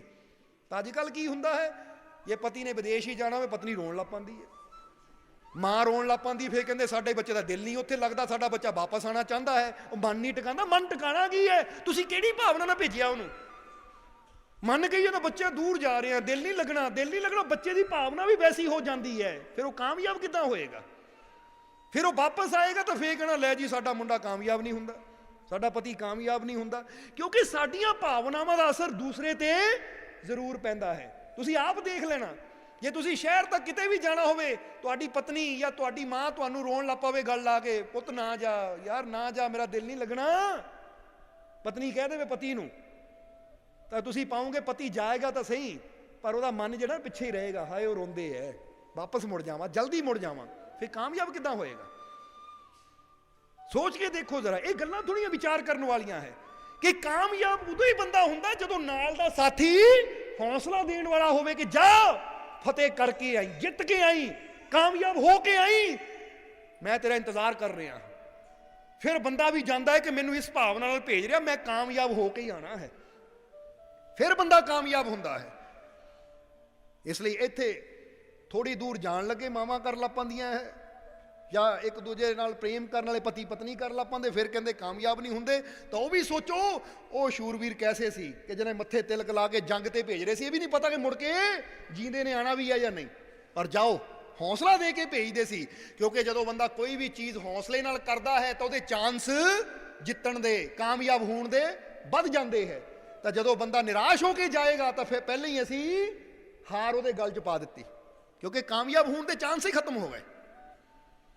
ਫਿਰ ਉਹਨਾਂ ਕੋਈ ਕੰਮ ਦਿਲ ਲਾ ਕੇ ਕਰਨਾ ਹੀ ਨਹੀਂ ਹੈ, ਕਿਉਂਕਿ ਮਨ ਤਾਂ ਉਹਦਾ ਪਿੱਛੇ ਹੋਣਾ, ਹਾਏ ਤੜਫ ਰਹੇ ਆ, ਮੈਨੂੰ ਯਾਦ ਕਰ ਰਹੇ ਆ, ਮੇਰੇ ਤੋਂ ਬਿਨਾਂ ਉਹਨਾਂ ਦਾ ਦਿਲ ਨਹੀਂ ਲੱਗਦਾ ਹੋਣਾ, ਮੇਰੇ ਤੋਂ ਬਿਨਾਂ ਇਦਾਂ ਹੋ ਜਾਣਾ, ਉੱਦਾਂ ਹੋ ਜਾਣਾ, ਜਿੱਦਾਂ ਕਿ ਬੰਦਾ ਕਹਿ ਹੀ ਦਿੰਦਾ ਹੈ, ਫਿਰ ਕਾਮਯਾਬ ਕਿੱਥੋਂ ਹੋਣਾ ਹੈ। ਇਸ ਲਈ ਅੰਦਰ ਹੌਸਲਾ ਸਾਡੇ ਐਸਾ ਹੋਣਾ ਚਾਹੀਦਾ ਕਿ ਅਸੀਂ ਆਪ ਵੀ ਆਪਣੇ ਹੌਸਲੇ ਨੂੰ ਬੁਲੰਦ ਕਰੀਏ ਤਾਂ ਆਪਣੇ ਨਾਲ ਦੇ ਸਾਥੀ ਨੂੰ ਵੀ ਹੌਸਲਾ ਦਈਏ। ਇਸ ਲਈ ਮਹਾਤਮਾ ਬੁੱਧ ਦੀ ਗੱਲ ਯਾਦ ਰੱਖਣਾ, ਸਾਥੀ ਹੋਵੇ ਤਾਂ ਉਹ ਜਿਹੜਾ ਹਿੰਮਤ ਦੇਣ ਵਾਲਾ ਹੋਵੇ, ਨਹੀਂ ਤਾਂ ਐਸੇ ਸਾਥੀ ਨਾਲੋਂ ਇਕੱਲੇ ਰਹਿਣਾ ਹੀ ਚੰਗਾ ਹੈ ਕਿ ਜਿਹੜਾ ਸਾਡੇ ਵੀ ਹੌਸਲੇ ਨੂੰ ਤੋੜ ਕੇ ਰੱਖ ਦੇਵੇ। ਇਸ ਲਈ ਚੱਲ ਦਿਲਾ ਚੱਲ ਵੇਖਣ ਚਲੀਏ ਜਿਹੜੇ ਸਿਦਕ ਈਮਾਨ ਦੇ ਪੱਕੇ ਹੋ, ਕਿਉਂਕਿ ਜਦੋਂ ਐਸੇ ਸਾਥੀ ਮਿਲਣਗੇ ਸਾਡੇ ਜੀਵਨ 'ਚ ਜਿਹੜੇ ਖੁਦ ਸਿਦਕ ਦੇ ਈਮਾਨ ਤੇ ਸੱਚਾਈ ਦੇ ਰਸਤੇ ਪੱਕੇ ਹੋਣਗੇ ਤਾਂ ਉਹ ਸਾਨੂੰ ਵੀ ਪੱਕਾ ਬਣਾਉਣਗੇ। ਕਿਉਂਕਿ ਜਿਹੜਾ ਭਾਂਡਾ ਆਪ ਹੀ ਕੱਚਾ ਹੋਵੇ ਉਹਨਾਂ ਦੂਜੇ ਨੂੰ ਪਕਾਉਣਾ ਕੀ ਹੈ, ਕਿਉਂਕਿ ਦੂਜੇ ਨੂੰ ਉਹੀ ਪਕਾ ਸਕਦਾ ਜਿਹੜਾ ਆਪ ਪੱਕਾ ਹੋਵੇ। ਜਿਹੜਾ ਆਪ ਬੰਦਗੀ ਕਰਦਾ ਹੋਵੇ, ਪ੍ਰਭੂ ਦਾ ਸਿਮਰਨ ਕਰਦਾ ਹੋਵੇ, ਐਸਿਆਂ ਕੋਲ ਬੈਠਾਂਗੇ ਤਾਂ ਉਹੀ ਸਾਨੂੰ ਪ੍ਰਭੂ ਦੀ ਬੰਦਗੀ ਨਾਲ ਜੋੜਨਗੇ, ਉਹੀ ਸਾਨੂੰ ਹਿੰਮਤ ਦੇਣਗੇ ਕਿ ਚੱਲ ਵੀ ਕਰ, ਮੈਂ ਕਰਦਾ ਤੂੰ ਵੀ ਮੇਰੇ ਨਾਲ ਕਰ। ਇਸ ਲਈ ਚੱਲ ਦਿਲਾ ਚੱਲ ਵੇਖਣ ਚਲੀਏ ਜਿਹੜੇ ਸਿਦਕ ਈਮਾਨ ਦੇ ਪੱਕੇ ਹੋ, ਹਰ ਸਾਹ ਨਾਲ ਰੱਬ ਦੀ ਬੰਦਗੀ ਕਰਦੇ, ਨਾ ਬੰਦਗੀ ਕਰਦੇ ਥੱਕੇ ਹੂ, ਦੀਦ ਫਕੀਰਾਂ ਦੀ ਵਿੱਚ ਹੱਜ ਹਜ਼ਾਰਾਂ, ਤੈਨੂੰ ਲੋੜ ਨਾ ਜਾਣ ਦੀ ਮੱਕੇ ਹੂ। ਔਰ ਐਸੇ ਫਕੀਰ ਜਿਹੜੇ ਰੱਬ ਦੀ ਦਿਨ ਰਾਤ ਬੰਦਗੀ ਕਰਦੇ ਐ, ਜਿਹੜੇ ਸਿਦਕ ਦੇ ਈਮਾਨ ਦੇ ਪੱਕੇ ਐ, ਜਿਹੜੇ ਆਪਣੇ ਮਾਲਿਕ ਨਾਲ ਪ੍ਰੇਮ ਕਰਦੇ, ਆਪਣੇ ਮਾਲਿਕ ਤੇ ਭਰੋਸਾ ਰੱਖਦੇ ਐ, ਕਹਿੰਦੇ ਐਸੇ ਫਕੀਰਾਂ ਦੀ ਦੀਦ ਵਿੱਚ ਹੀ, ਐਸੇ ਫਕੀਰਾਂ ਦੇ ਦਰਸ਼ਨਾਂ 'ਚ ਹੀ ਹਜ਼ਾਰਾਂ ਹੱਜਾਂ ਦਾ ਫਲ ਮਿਲ ਜਾਂਦਾ, ਤੈਨੂੰ ਮੱਕੇ ਜਾਣ ਦੀ ਲੋੜ ਨਹੀਂ। ਕਿਉਂਕਿ ਸਿਦਕ ਈਮਾਨ ਔਰ ਪ੍ਰਭੂ ਦੀ ਬੰਦਗੀ ਕੋਈ ਫਕੀਰ ਹੀ ਕਰ ਸਕਦਾ ਹੈ, ਕੋਈ ਰੱਬ ਨਾਲ ਪ੍ਰੇਮ ਕਰਨ ਵਾਲਾ ਹੀ ਕਰ ਸਕਦਾ ਹੈ। ਕਹਿੰਦੇ ਐਸਿਆਂ ਕੋਲ ਚੱਲ, ਐਸਿਆਂ ਦੇ ਦਰਸ਼ਨ ਕਰ, ਫਿਰ ਤੈਨੂੰ ਇੱਕ ਦਰਸ਼ਨਾਂ ਚੋਂ ਹੀ ਹਜ਼ਾਰਾਂ ਹੱਜਾਂ ਦਾ ਫਲ ਮਿਲ ਜਾਏਗਾ, ਤੈਨੂੰ ਲੋੜ ਨਾ ਜਾਣ ਦੀ ਮੱਕੇ ਹੂ। ਔਰ ਆਖਰੀ ਲਾਈਨ 'ਚ ਸੁਲਤਾਨ ਬਾਹੂ ਕੀ ਕਹਿੰਦੇ ਹੈ ਕਿ ਸਭ ਮਸਲੇ ਹੱਲ ਹੋ ਜਾਂਦੇ ਬਾਹੂ, ਜਦ ਪੀਰ ਨਜ਼ਰ ਇੱਕ ਤੱਕੇ ਹੋ। ਹੁਣ ਇਹ ਗੱਲ ਸਮਝ ਲੈਣੀ, ਇਹ ਗੱਲ ਨੂੰ ਥੋੜਾ ਸਮਝਣਾ ਪੈਣਾ ਹੈ, ਕਿਉਂਕਿ ਇੱਥੇ ਬੰਦਾ ਗੱਲ ਗੁਰੂ ਤੇ ਛੱਡ ਦਿੰਦਾ ਹੈ ਕਿ ਜਦ ਪੀਰ ਨਜ਼ਰ ਇੱਕ ਤੱਕੇ ਹੋ, ਕਿ ਜਦੋਂ ਪੀਰ ਇੱਕ ਨਜ਼ਰ ਕਰੇਗਾ ਤਾਂ ਤੇਰੇ ਮਸਲੇ ਹੱਲ ਹੋ ਜਾਣਗੇ। ਕੀ ਇਹਦਾ ਅਰਥ ਇਹ ਹੈ? ਜੇ ਅਸੀਂ ਉੱਪਰੋਂ ਦੇਖਾਂਗੇ ਤਾਂ ਸਾਨੂੰ ਲੱਗੇਗਾ ਇਹਦਾ ਅਰਥ ਇਹ ਹੈ, ਪਰ ਇਹ ਅਰਥ ਨਹੀਂ ਹੈ। ਇਹਦਾ ਅਰਥ ਬਹੁਤ ਗਹਿਰਾ ਹੈ ਕਿ ਤੇਰੇ ਜੀਵਨ ਦੇ ਸਾਰੇ ਮਸਲੇ ਹੱਲ ਹੋ ਜਾਣਗੇ ਜਦੋਂ ਕੀ ਹੋਏਗਾ, ਜਦ ਪੀਰ ਨਜ਼ਰ ਇੱਕ ਤੱਕੇ ਹੋ। ਕਿ ਇਹ ਜਿਹੜੀਆਂ ਤੇਰੀਆਂ ਨਜ਼ਰਾਂ ਆਲੇ ਦੁਆਲੇ ਦੌੜਦੀਆਂ ਰਹਿੰਦੀਆਂ ਨਾ, ਤੇਰਾ ਮਨ ਜਿਹੜਾ ਆਲੇ ਦੁਆਲੇ ਭਟਕਦਾ ਰਹਿੰਦਾ ਹੈ, ਇਹੀ ਤੇਰੇ ਮਸਲਿਆਂ ਨੂੰ ਹੱਲ ਨਹੀਂ ਹੋਣ ਦਿੰਦਾ। ਜਦੋਂ ਤੂੰ ਆਪਣੀ ਨਜ਼ਰ ਇੱਕ ਪੀਰ ਤੇ ਟਿਕਾ ਲਈ, ਇੱਕ ਪੀਰ ਤੇ, ਇੱਕ ਆਪਣੇ ਮਾਲਿਕ ਤੇ, ਇੱਕ ਆਪਣੇ ਪ੍ਰਭੂ ਤੇ ਆਪਣਾ ਭਰੋਸਾ ਟਿਕਾ ਲਿਆ, ਆਪਣੀ ਨਜ਼ਰ ਟਿਕਾ ਲਈ ਕਿ ਮੇਰੇ ਮਾਲਿਕ ਤੂੰ ਮੇਰੇ ਨਾਲ ਹੈ, ਮੈਨੂੰ ਤੇਰੇ ਤੇ ਵਿਸ਼ਵਾਸ ਹੈ, ਹੁਣ ਮੈਨੂੰ ਹੋਰ ਕੋਈ ਵਹਿਮ ਭਰਮ ਦਾ ਡਰ ਨਹੀਂ ਹੈ, ਕੋਈ ਮੇਰੇ ਮਨ 'ਚ ਹੁਣ ਕੋਈ ਚਿੰਤਾ ਨਹੀਂ ਹੈ, ਫਿਕਰ ਨਹੀਂ ਹੈ, ਤੂੰ ਮੇਰੇ ਨਾਲ ਹੈ, ਮੈਨੂੰ ਕੋਈ ਹੁਣ ਪਰਵਾਹ ਨਹੀਂ। ਤਾਂ ਫੇਰ ਹੀ ਇਨਸਾਨ ਦੇ ਮਸਲੇ ਹੱਲ ਹੁੰਦੇ ਹੈ। ਕਿਉਂਕਿ ਬੰਦਾ ਬੜਾ ਸੌਖਾ ਰਸਤਾ ਲੱਭ ਲੈਂਦਾ ਹੈ, ਸਭ ਮਸਲੇ ਹੱਲ ਹੁੰਦੇ ਬਾਹੂ ਜਦ ਪੀਰ ਨਜ਼ਰ ਇੱਕ ਤੱਕੇ ਹੋ, ਕਿ ਮਾਰੋ ਇੱਕ ਨਜ਼ਰ ਤਾਂ ਕਿ ਸਾਡੇ ਮਸਲੇ ਹੱਲ ਹੋ ਜਾਣ। ਅਗਰ ਇਦਾਂ ਨਜ਼ਰ ਮਾਰਨ ਨਾਲ ਮਸਲੇ ਹੱਲ ਹੁੰਦੇ ਤਾਂ ਜਦੋਂ ਸ਼੍ਰੀ ਕ੍ਰਿਸ਼ਨ ਪਾਂਡਵਾਂ ਦੀ ਖਾਤਰ ਦੁਰਯੋਧਨ ਕੋਲ ਗਏ ਸੀ ਕਿ ਭਾਈ ਇਹਨਾਂ ਨੂੰ ਇੱਕ ਗਾਉਂ ਹੀ ਦੇ ਦੇ, ਪੂਰਾ ਮਹਿਲ ਨਹੀਂ ਦੇਣਾ, ਥੋੜੀ ਜਿਹੀ ਜਗ੍ਹਾ ਹੀ ਦੇ ਦੇ ਤਾਂ ਕਿ ਰਹਿ ਸਕਣ, ਤਾਂ ਦੁਰਯੋਧਨ ਨੇ ਕਿਹਾ ਸੀ ਗਾਉਂ ਕੀ, ਮੈਂ ਤਾਂ ਸੂਈ ਦੇ ਨੱਕੇ ਬਰਾਬਰ ਜਗ੍ਹਾ ਨਾ ਦੇਵਾਂ। ਫਿਰ ਕਿੱਡਾ ਵੱਡਾ ਯੁੱਧ ਹੋਇਆ ਮਹਾਭਾਰਤ ਦਾ। ਤਾਂ ਅਸੀਂ ਕਹਿੰਦੇ ਸ਼੍ਰੀ ਕ੍ਰਿਸ਼ਨ ਜਿਨ੍ਹਾਂ ਨੇ ਗੋਵਰਧਨ ਪਰਬਤ ਨੂੰ ਉਂਗਲ ਤੇ ਚੱਕ ਲਿਆ, ਤਾਂ ਕੀ ਇਦਾਂ ਦੀ ਨਜ਼ਰ ਨਹੀਂ ਤੱਕ ਸਕਦੇ ਸੀ ਕਿ ਦੁਰਯੋਧਨ ਮੰਨ ਜਾਂਦਾ? ਸੋ ਗੱਲ ਇਹ ਨਹੀਂ ਹੁੰਦੀ ਕਿ ਪੀਰ ਨਜ਼ਰ ਇੱਕ ਤੱਕੇ ਹੋ, ਗੱਲ ਇਹ ਹੁੰਦੀ ਹੈ ਜਦ ਪੀਰ ਨਜ਼ਰ ਇੱਕ ਤੱਕੇ ਹੋ, ਯਾਨੀ ਤੂੰ ਜਦੋਂ ਆਪਣੀ ਇੱਕ ਨਜ਼ਰ ਆਪਣੇ ਪੀਰ ਨਾਲ ਜੋੜ ਲਏਗਾ, ਯਾਨੀ ਉਸ ਤੇ ਵਿਸ਼ਵਾਸ ਰੱਖੇਗਾ, ਉਹ ਤੇ ਯਕੀਨ ਰੱਖੇਗਾ, ਔਰ ਸਾਰੇ ਵਹਿਮਾਂ ਭਰਮਾਂ ਨੂੰ ਜਦੋਂ ਛੱਡ ਦੇਏਗਾ, ਫਿਰ ਤੇਰੇ ਮਸਲੇ ਹੱਲ ਹੋਣਗੇ। ਕਿਉਂਕਿ ਕਈ ਵਾਰ ਦੇਖਿਆ ਇਨਸਾਨ ਪਰਮਾਤਮਾ ਨਾਲ ਜੁੜ ਕੇ, ਉਹ ਸਤਿਗੁਰ ਦੇ ਨਾਲ ਜੁੜ ਕੇ ਵੀ ਵਹਿਮਾਂ ਭਰਮਾਂ 'ਚ ਫਸਿਆ ਰਹਿੰਦਾ, ਜਿੱਦਾਂ ਪਹਿਲਾਂ ਹੀ ਗੱਲ ਕੀਤੀ ਨਿੰਬੂਆਂ ਦੀ, ਮਿਰਚਾਂ ਦੀ ਜਾਂ ਹੋਰ ਵਹਿਮਾਂ ਦੀ। ਜਦੋਂ ਇਨਸਾਨ ਗੁਰੂ ਨਾਲ ਜੁੜ ਕੇ ਵੀ ਵਹਿਮਾਂ 'ਚ ਹੀ ਫਸਿਆ ਹੈ, ਭਰਮਾਂ 'ਚ ਹੀ ਫਸਿਆ, ਤੇ ਇਹਦਾ ਮਤਲਬ ਹਾਲੇ ਇਹਦੀ ਨਜ਼ਰ ਇੱਕ ਪੀਰ ਤੇ ਹੈ ਹੀ ਨਹੀਂ, ਇੱਕ ਸਤਿਗੁਰ ਤੇ ਹੈ ਹੀ ਨਹੀਂ, ਇੱਕ ਮਾਲਿਕ ਤੇ ਹੈ ਹੀ ਨਹੀਂ, ਹਾਲੇ ਆਲੇ ਦੁਆਲੇ ਵੀ ਦੇਖ ਰਿਹਾ ਹੈ। ਹੁਣ ਫਰਜ਼ ਕਰੋ ਜਿੱਦਾਂ ਅਸੀਂ ਪਹਿਲਾਂ ਹੀ ਗੱਲ ਕੀਤੀ, ਚੁਰਾਹੇ 'ਚ ਦੀਵਾ ਜਗ ਰਿਹਾ ਹੈ, ਹੁਣ ਬੰਦਾ ਜਿਹਦੀ ਨਜ਼ਰ ਆਪਣੇ ਮਾਲਿਕ ਤੇ ਹੈ ਉਹ ਫਿਰ ਦੀਵਿਆਂ ਵੱਲ ਨਹੀਂ ਦੇਖਦਾ, ਉਹ ਕਹਿੰਦਾ ਲੈ ਮੇਰਾ ਮਾਲਿਕ ਨਾਲ, ਇਹਦੇ ਵੱਲ ਕੀ ਦੇਖਣਾ। ਤਾਂ ਜਿਹੜੇ ਬੰਦੇ ਦੀ ਨਜ਼ਰ ਹਾਲੇ ਇੱਕ ਮਾਲਿਕ ਤੇ ਨਹੀਂ ਹੈ, ਇੱਕ ਪ੍ਰਭੂ ਤੇ ਨਹੀਂ ਹੈ, ਉਹਨਾਂ ਕਹਿਣਾ ਹੈ ਦੀਵਾ ਜਗਦਾ ਹੁਣ ਮਾੜਾ ਹੋਏਗਾ, ਕਿਉਂਕਿ ਇਹਦਾ ਮਤਲਬ ਹਾਲੇ ਇਹਦੀ ਨਜ਼ਰ ਆਲੇ ਦੁਆਲੇ ਵੀ ਭਟਕ ਰਹੀ ਹੈ, ਹਾਲੇ ਨੂੰ ਆਲੇ ਦੁਆਲੇ ਦੀ ਵੀ ਚਿੰਤਾ ਹੈ, ਆਲੇ ਦੁਆਲੇ ਦੀ ਵੀ ਫਿਕਰ ਹੈ। ਇਸ ਲਈ ਆਪਣੀ ਇੱਕ ਨਜ਼ਰ ਪੀਰ ਤੇ ਤੱਕਣਾ ਕਹਿੰਦੇ ਦੇਖਣ ਨੂੰ। ਬੋਲੋ ਸਮਝਦੇ ਹੋ ਕਿ ਨਹੀਂ। ਹੁਣ ਤੂੰ ਸਤਿਗੁਰ ਨੂੰ ਦੇਖ ਲੈ, ਹੁਣ ਤੂੰ ਆਪਣੇ ਮਾਲਿਕ ਦੀ ਤਰਫ ਧਿਆਨ ਕਰ ਲੈ। ਹੁਣ ਦੁਨੀਆ ਜੋ ਮਰਜ਼ੀ ਕਰੀ ਜਾਵੇ, ਤੈਨੂੰ ਹੁਣ ਡਰ ਨਹੀਂ ਹੋਣਾ ਚਾਹੀਦਾ, ਤੈਨੂੰ ਫਿਕਰ ਨਹੀਂ ਹੋਣੀ ਚਾਹੀਦੀ, ਕਿਉਂਕਿ ਤੇਰੀ ਨਜ਼ਰ ਹੁਣ ਆਪਣੇ ਇੱਕ ਮਾਲਿਕ ਤੇ ਹੈ ਕਿ ਮੇਰਾ ਮਾਲਿਕ ਮੇਰੇ ਨਾਲ ਹੈ। ਹੁਣ ਮੈਨੂੰ ਦੁਨੀਆ ਦੀ ਕਿਸੇ ਚੀਜ਼ ਦਾ ਡਰ ਨਹੀਂ ਹੈ। ਦੁਨੀਆ ਜੋ ਮਰਜ਼ੀ ਕਹੀ ਜਾਵੇ, ਕੋਈ ਕਹਿ ਦੇਵੇ ਤੈਨੂੰ ਬਰਬਾਦ ਕਰ ਦੇਵਾਂਗੇ, ਤੈਨੂੰ ਉਜਾੜ ਕੇ ਰੱਖ ਦੇਵਾਂਗੇ, ਤਾਂ ਬੰਦਾ ਕਹਿੰਦਾ ਹੁਣ ਮੇਰੀ ਨਜ਼ਰ ਮੇਰੇ ਮਾਲਿਕ ਤੇ ਹੈ, ਹੁਣ ਮੈਂ ਤੇਰੀਆਂ ਧਮਕੀਆਂ ਤੋਂ ਨਹੀਂ ਡਰਦਾ। ਜਾ ਹਿੰਮਤ ਹੈ ਤਾਂ ਕਰਕੇ ਦੇਖ ਲੈ। ਦੇਖ ਲੈਂਦੇ ਆ ਤੂੰ ਉਜਾੜਦਾ ਆ, ਤੂੰ ਉਜਾੜਨ ਵਾਲਾ ਬੜਾ ਜਾਂ ਬਚਾਉਣ ਵਾਲਾ ਮਾਲਿਕ ਬੜਾ ਹੈ। ਇਹਨੂੰ ਕਹਿੰਦੇ ਇੱਕ ਨਜ਼ਰ, ਕਿ ਹੁਣ ਮੈਂ ਆਪਣੇ ਮਾਲਿਕ ਤੇ ਯਕੀਨ ਰੱਖਣਾ ਹੈ, ਆਪਣੇ ਮਾਲਿਕ ਤੇ ਭਰੋਸਾ ਰੱਖਣਾ। ਹੁਣ ਮੈਂ ਆਲੇ ਦੁਆਲੇ ਦੀ ਚੀਜ਼ਾਂ ਦੀ ਫਿਕਰ ਨਹੀਂ ਕਰਨੀ। ਪਰ ਅੱਜ ਬੰਦੇ ਦੀ ਨਜ਼ਰ ਇੱਕ ਹੈ ਹੀ ਨਹੀਂ, ਕਿਉਂਕਿ ਮਾੜੀ ਮਾੜੀ ਗੱਲਾਂ ਦੀ ਬੰਦਾ ਫਿਕਰ ਕਰ ਲੈਂਦਾ ਹੈ। ਕੋਈ ਗੇਟ ਮੋਰੇ ਮੜਿਆ ਪਾਣੀ ਡੋਲ ਜਾਵੇ ਤਾਂ ਬੰਦੇ ਨੂੰ ਚਿੰਤਾ ਹੋ ਜਾਂਦੀ ਹੈ, ਕੋਈ ਕੁਛ ਕਰ ਦੇਵੇ ਤਾਂ ਬੰਦੇ ਨੂੰ ਚਿੰਤਾ ਹੋ ਜਾਂਦੀ ਹੈ। ਤਾਂ ਮਤਲਬ ਹਾਲੇ ਤੱਕ ਸਾਨੂੰ ਮਾਲਕ ਨਜ਼ਰ ਆਉਂਦਾ ਹੀ ਨਹੀਂ ਹੈ, ਉਹਦੀ ਤਾਕਤ ਨਜ਼ਰ ਆਉਂਦੀ ਹੀ ਨਹੀਂ ਹੈ, ਉਹ ਪ੍ਰਮਾਤਮਾ ਨਜ਼ਰ ਆਉਂਦਾ ਨਹੀਂ ਹੈ। ਹਾਲੇ ਵੀ ਸਾਨੂੰ ਪਾਣੀ ਨਜ਼ਰ ਆ ਰਿਹਾ ਹੈ, ਹਾਲੇ ਵੀ ਸਾਨੂੰ ਨਿੰਬੂ ਮਿਰਚਾਂ ਹੀ ਨਜ਼ਰ ਆ ਰਹੀਆਂ, ਹਾਲੇ ਵੀ ਸਾਨੂੰ ਉਹ ਛੋਟੀ ਛੋਟੀਆਂ ਚੀਜ਼ਾਂ ਹੀ ਕਰਨੀਆਂ ਨਜ਼ਰ ਆ ਰਹੀਆਂ ਹੈ। ਇਸ ਲਈ ਉਹ ਚੀਜ਼ਾਂ ਕੁਛ ਵੀ ਹੋਵੇ, ਇਹ ਕਹਿੰਦੇ ਪਾਣੀ ਛੱਡੋ, ਕੋਈ ਟੱਪ ਭਰ ਕੇ ਵੀ ਰੱਖ ਜਾਵੇ ਤਾਂ ਵੀ ਪਰਵਾਹ ਨਾ ਹੋਵੇ। ਸਮਝਦੇ ਹੋ ਕਿ ਨਹੀਂ। ਇੱਕ ਨਿੰਬੂ ਦੀ ਫਿਕਰ ਕੀ ਕਰਨੀ, ਕੋਈ ਟੋਕਰੀ ਭਰ ਕੇ ਵੀ ਰੱਖ ਜਾਵੇ ਤਾਂ ਵੀ ਚਿੰਤਾ ਨਹੀਂ ਕਰਨੀ। ਕੋਈ ਨਾਰੀਅਲ ਰੱਖ ਦੇਵੇ ਤਾਂ ਕੋਈ ਗੱਲ ਨਹੀਂ, ਕੱਢੋ ਨਾਰੀਅਲ, ਚੱਕੋ ਗਿਰੀ ਗੁਰੀ ਕੱਢ ਕੇ ਖਾ ਲਓ, ਕਿਉਂਕਿ ਮੁਫਤ ਦਾ ਨਾਰੀਅਲ ਮਿਲ ਗਿਆ, ਹੋਰ ਕੀ ਚਾਹੀਦਾ ਤੁਹਾਨੂੰ। ਬੋਲੋ ਸਮਝਦੇ ਹੋ ਕਿ ਨਹੀਂ। ਇਸ ਲਈ ਤਾਂ ਅਸੀਂ ਕਹਿੰਦੇ ਕਿ ਪੋਸਟ ਪਾ ਦੇਣੀ ਚਾਹੀਦੀ ਹੈ, ਆਪਣੇ ਮੈਸੇਜ ਕਰ ਦੇਣਾ ਚਾਹੀਦਾ ਸਾਰਿਆਂ ਨੂੰ ਕਿ ਭਾਈ ਜਿਨ੍ਹਾਂ ਨੇ ਵੀ ਕੋਈ ਨਿੰਬੂ ਰੱਖਣੇ ਹੈ, ਮਿਰਚਾਂ ਰੱਖਣੀਆਂ ਹੈ, ਤਾਂ ਨਾਲ ਥੋੜੀ ਜਿਹੀ ਖੰਡ ਦਾ ਲੂਣ ਵੀ ਰੱਖ ਦਿਓ ਤਾਂ ਕਿ ਸ਼ਿਕੰਜਵੀ ਬਣਾ ਕੇ ਪੀ ਲਈਏ। ਕੱਲਾ ਨਿੰਬੂ ਰੱਖੋਗੇ ਤਾਂ ਖੰਡ ਸਾਨੂੰ ਆਪਣੀ ਲੈਣੀ ਪਏਗੀ, ਹੈ ਲੂਣ ਆਪਣਾ ਲੈਣਾ ਪਏਗਾ। ਇਸ ਕਰਕੇ ਜੇ ਨਿੰਬੂ ਰੱਖਣੇ ਹੈ ਤਾਂ ਨਾਲ ਥੋੜੀ ਜਿਹੀ ਖੰਡ ਵੀ ਲਿਫਾਫੇ 'ਚ ਪਾ ਕੇ ਰੱਖ ਦਿਓ, ਥੋੜਾ ਜਿਹਾ ਨਮਕ ਵੀ ਰੱਖ ਦਿਓ ਤਾਂ ਕਿ ਪੂਰਾ ਹੀ ਫਾਇਦਾ ਹੋ ਜਾਵੇ। ਤੁਹਾਡਾ ਧੰਨਵਾਦ ਕਰਾਂਗੇ ਕਿ ਸ਼ੁਕਰ ਹੈ ਸ਼ਿਕੰਜਵੀ ਦਾ ਇੰਤਜ਼ਾਮ ਹੋ ਗਿਆ। ਕਈ ਦਾਲ ਇਕੱਠੀ ਕਰਕੇ ਰੱਖ ਦਿੰਦੇ ਹੈ, ਕਿਉਂਕਿ ਕਹਿੰਦੇ ਮਹਾਂ ਦੀ ਦਾਲ ਰੱਖ ਦਿੱਤੀ ਤਾਂ ਉਹਨੂੰ ਕਹੋ ਨਾਲ ਲੂਣ ਮਿਰਚਾਂ ਵੀ ਥੋੜ੍ਹੇ ਜਿਹੇ ਰੱਖਦੇ, ਮਸਾਲੇ ਵੀ ਰੱਖਦੇ, ਬਣਾ ਕੇ ਹੀ ਖਾ ਲਵਾਂਗੇ। ਇਹਨਾਂ ਚੀਜ਼ਾਂ ਤੋਂ ਕੀ ਡਰਨਾ ਹੈ। ਇਸ ਲਈ ਇਹਨਾਂ ਚੀਜ਼ਾਂ ਤੋਂ ਡਰਨ ਦੀ ਬਜਾਏ ਆਪਣੇ ਇੱਕ ਮਾਲਿਕ ਤੇ ਨਜ਼ਰ ਰੱਖੋ ਕਿ ਮੇਰਾ ਮਾਲਿਕ ਮੇਰੇ ਨਾਲ ਹੈ, ਇਹ ਚੀਜ਼ਾਂ ਨੇ ਮੇਰਾ ਕੀ ਵਿਗਾੜਨਾ ਹੈ, ਇਹ ਚੀਜ਼ਾਂ ਮੇਰਾ ਕੁਛ ਨਹੀਂ ਵਿਗਾੜ ਸਕਦੀਆਂ। ਸਭ ਮਸਲੇ ਹੱਲ ਹੋ ਜਾਂਦੇ ਬਾਹੂ ਜਦ ਪੀਰ ਨਜ਼ਰ ਇੱਕ ਤੱਕੇ ਹੁਆ। ਬਸ ਇੱਕ ਨਜ਼ਰ ਹੋਵੇ ਆਪਣੇ ਮਾਲਿਕ ਤੇ, ਫਿਰ ਦੁਨੀਆ ਜੋ ਮਰਜ਼ੀ ਕਰੀ ਜਾਵੇ ਉਹਦੀ ਫਿਕਰ ਹੀ ਨਹੀਂ, ਉਹਦੀ ਚਿੰਤਾ ਹੀ ਨਹੀਂ। ਇਹ ਯਾਦ ਰੱਖਣਾ ਸਾਰੇ ਜੀ, ਕਿਉਂਕਿ ਇੱਥੇ ਜਾਂਦੇ ਜਾਂਦੇ ਇੱਕ ਫਕੀਰ ਦੀ ਕਹਾਣੀ ਦੱਸਾਂਗੇ, ਫਿਰ ਸਤਸੰਗ ਦੀ ਸਮਾਪਤੀ ਕਰਾਂਗੇ। ਕਿ ਇੱਕ ਫਕੀਰ ਜਦੋਂ ਤੁਰੇ ਜਾ ਰਹੇ ਸੀ ਤਾਂ ਜਿਸ ਇਲਾਕੇ 'ਚ ਫਕੀਰ ਰਹਿੰਦੇ ਸੀ ਉੱਥੇ ਉਹਨਾਂ ਦੇ ਦੁਸ਼ਮਣ ਬੜੇ, ਉਹਨਾਂ ਦੇ ਦੁਸ਼ਮਣ ਬੜੇ ਜਿਹੜੇ ਉਹਨਾਂ ਨੂੰ ਮਾਰਨ ਦੀ ਕੋਸ਼ਿਸ਼ ਕਰ ਰਹੇ ਸੀ, ਮਾਰਨ ਦਾ ਯਤਨ ਕਰ ਰਹੇ ਸੀ। ਹੁਣ ਕਹਾਣੀ ਕੀ ਕਹਿੰਦੀ ਹੈ ਕਿ ਉਹ ਫਕੀਰ ਆਪਣੀ ਜਿਸ ਕੁੱਲੀ 'ਚ ਰਹਿੰਦੇ ਸੀ, ਕਿਸੇ ਨੇ ਆ ਕੇ ਦੱਸਿਆ ਕਿ ਮਹਾਰਾਜ ਅੱਜ ਰਾਤ ਨੂੰ ਦੁਸ਼ਮਣਾਂ ਨੇ ਚਾਲ ਬਣਾਈ ਹੈ ਕਿ ਤੁਹਾਡੀ ਕੁੱਲੀ ਤੇ ਹਮਲਾ ਕਰਕੇ ਕੁੱਲੀ ਨੂੰ ਅੱਗ ਲਾ ਦੇਣੀ, ਯਾਨੀ ਕੁੱਲੀ ਨੂੰ ਅੱਗ ਲਾ ਦੇਣੀ ਤਾਂ ਕਿ ਤੁਸੀਂ ਸੁੱਤੇ ਹੀ ਵਿੱਚ ਸੜ ਜਾਓ। ਇਸ ਲਈ ਮਹਾਰਾਜ ਧਿਆਨ ਨਾਲ ਸੁਣਿਓ। ਫਕੀਰ ਹੱਸੇ, ਫਕੀਰ ਹੱਸੇ, ਕਹਿੰਦੇ ਅੱਛਾ ਕਿੰਨੇ ਕੁ ਬੰਦੇ ਸੀ? ਕਹਿੰਦੇ ਜੀ 10-15 ਬੰਦੇ, 10-12 ਬੰਦੇ ਸੀ ਜਿਹੜੇ ਸਲਾਹ ਕਰ ਰਹੇ ਸੀ ਇਕੱਠੇ ਹੋ ਕੇ ਕਿ ਅੱਜ ਉਹ ਫਕੀਰਾਂ ਦੀ ਕੁੱਲੀ ਨੂੰ ਰਾਤ ਨੂੰ ਅੱਗ ਲਾਣੀ, ਜਦੋਂ ਫਕੀਰ ਸੁੱਤੇ ਹੋਣਗੇ ਤਾਂ ਵਿੱਚੇ ਖਤਮ ਹੋ ਜਾਣਗੇ, ਸੜ ਜਾਣਗੇ। ਫਕੀਰ ਹੱਸੇ, ਕਹਿੰਦੇ 10-12? ਉਹ ਕਹਿੰਦਾ ਮਹਾਰਾਜ ਤੁਸੀਂ ਇਕੱਲੇ, ਉਹ 10-12, ਤੁਹਾਨੂੰ ਡਰ ਨਹੀਂ ਲੱਗਦਾ? ਤਾਂ ਉਸਲੇ ਫਕੀਰ ਕਹਿੰਦੇ ਡਰਨਾ ਕੀ, 10-12 ਕੀ, ਸਾਰੀ ਦੁਨੀਆ ਵੀ ਮਿਲ ਕੇ ਸਕੀਮਾਂ ਜਿੱਦਾਂ ਕਹਿ ਲਵੇ ਸਲਾਹਾਂ ਕਰ ਲਵੇ ਮੈਨੂੰ ਮਾਰਨ ਦੀਆਂ, ਮੈਨੂੰ ਤਾਂ ਵੀ ਕੋਈ ਡਰ ਨਹੀਂ। ਕਿਉਂ? ਕਿਉਂਕਿ ਮੇਰੀ ਨਜ਼ਰ ਆਪਣੇ ਇੱਕ ਮਾਲਿਕ ਤੇ ਹੈ ਕਿ ਮੇਰਾ ਮਾਲਿਕ ਮੇਰੇ ਨਾਲ ਹੈ, ਤਾਂ ਸਾਰੀ ਦੁਨੀਆ ਵੀ ਮਿਲ ਕੇ ਮੇਰਾ ਕੁਛ ਨਹੀਂ ਵਿਗਾੜ ਸਕਦੀ। ਅੱਗ ਲਾਣੀ ਹੈ ਲਾ ਲੈਣ, ਅਸੀਂ ਬੇਫਿਕਰ ਸੁੱਤੇ ਹਾਂ। ਉਹ ਕਹਿੰਦਾ ਮਹਾਰਾਜ ਕੁੱਲੀ ਛੱਡ ਦਿਓ, ਅੱਜ ਰਾਤ ਨੂੰ ਕਿਤੇ ਹੋਰ ਚਲ ਜਾਓ। ਕਹਿੰਦੇ ਨਹੀਂ, ਮਾਲਿਕ ਨਾਲ ਹੈ, ਜੋ ਹੋਏਗਾ ਦੇਖੀ ਜਾਏਗੀ।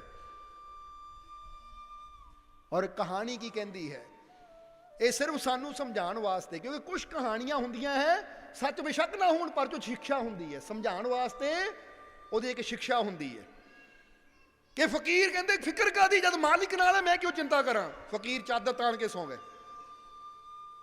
ਪਹਿਲਾਂ ਤਾਂ ਜਾਗ ਵੀ ਲੈਂਦੇ ਸੀ, ਰੱਬ ਦੀ ਬੰਦਗੀ 'ਚ ਬੈਠ ਵੀ ਜਾਂਦੇ ਸੀ, ਅੱਜ ਸੁੱਤੇ ਰਹੇ, ਜਾਣ ਕੇ ਲੰਮੇ ਪੈ ਗਏ ਤਾਂ ਕਿ ਜੇ ਕੋਈ ਦੁਸ਼ਮਣ ਆਵੇ ਵੀ ਤਾਂ ਉਹਨੂੰ ਇਹ ਨਾ ਲੱਗੇ ਜਾਗਦਾ ਪਿਆ ਹੈ, ਉਹ ਆਪਣਾ ਕੰਮ ਕਰਕੇ ਚਲਾ ਜਾਵੇ।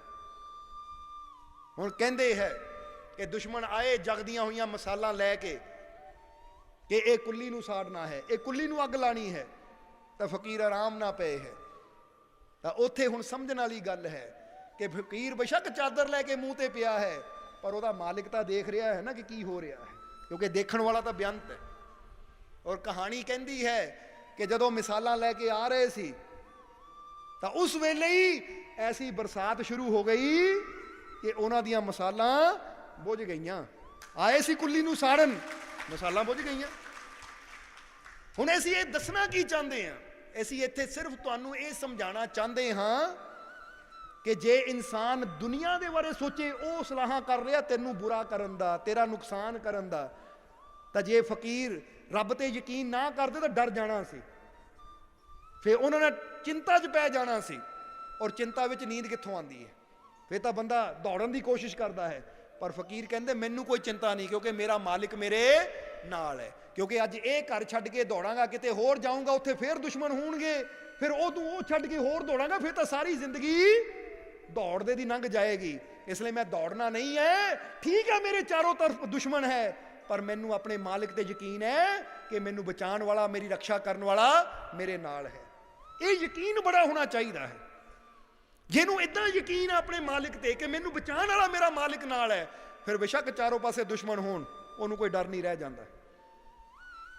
ਇਸ ਲਈ ਤੁਸੀਂ ਵੀ ਆਪਣੇ ਯਕੀਨ ਨੂੰ, ਆਪਣੇ ਵਿਸ਼ਵਾਸ ਨੂੰ, ਆਪਣੀ ਹਿੰਮਤ ਨੂੰ, ਆਪਣੇ ਹੌਸਲੇ ਨੂੰ ਇੰਨਾ ਬੜਾ ਕਰੋ ਕਿ ਤੁਹਾਨੂੰ ਵੀ ਮਾੜੀਆਂ ਮੋਟੀਆਂ ਚੀਜ਼ਾਂ ਦਾ ਕੋਈ ਡਰ ਨਾ ਰਹਿ ਜਾਵੇ।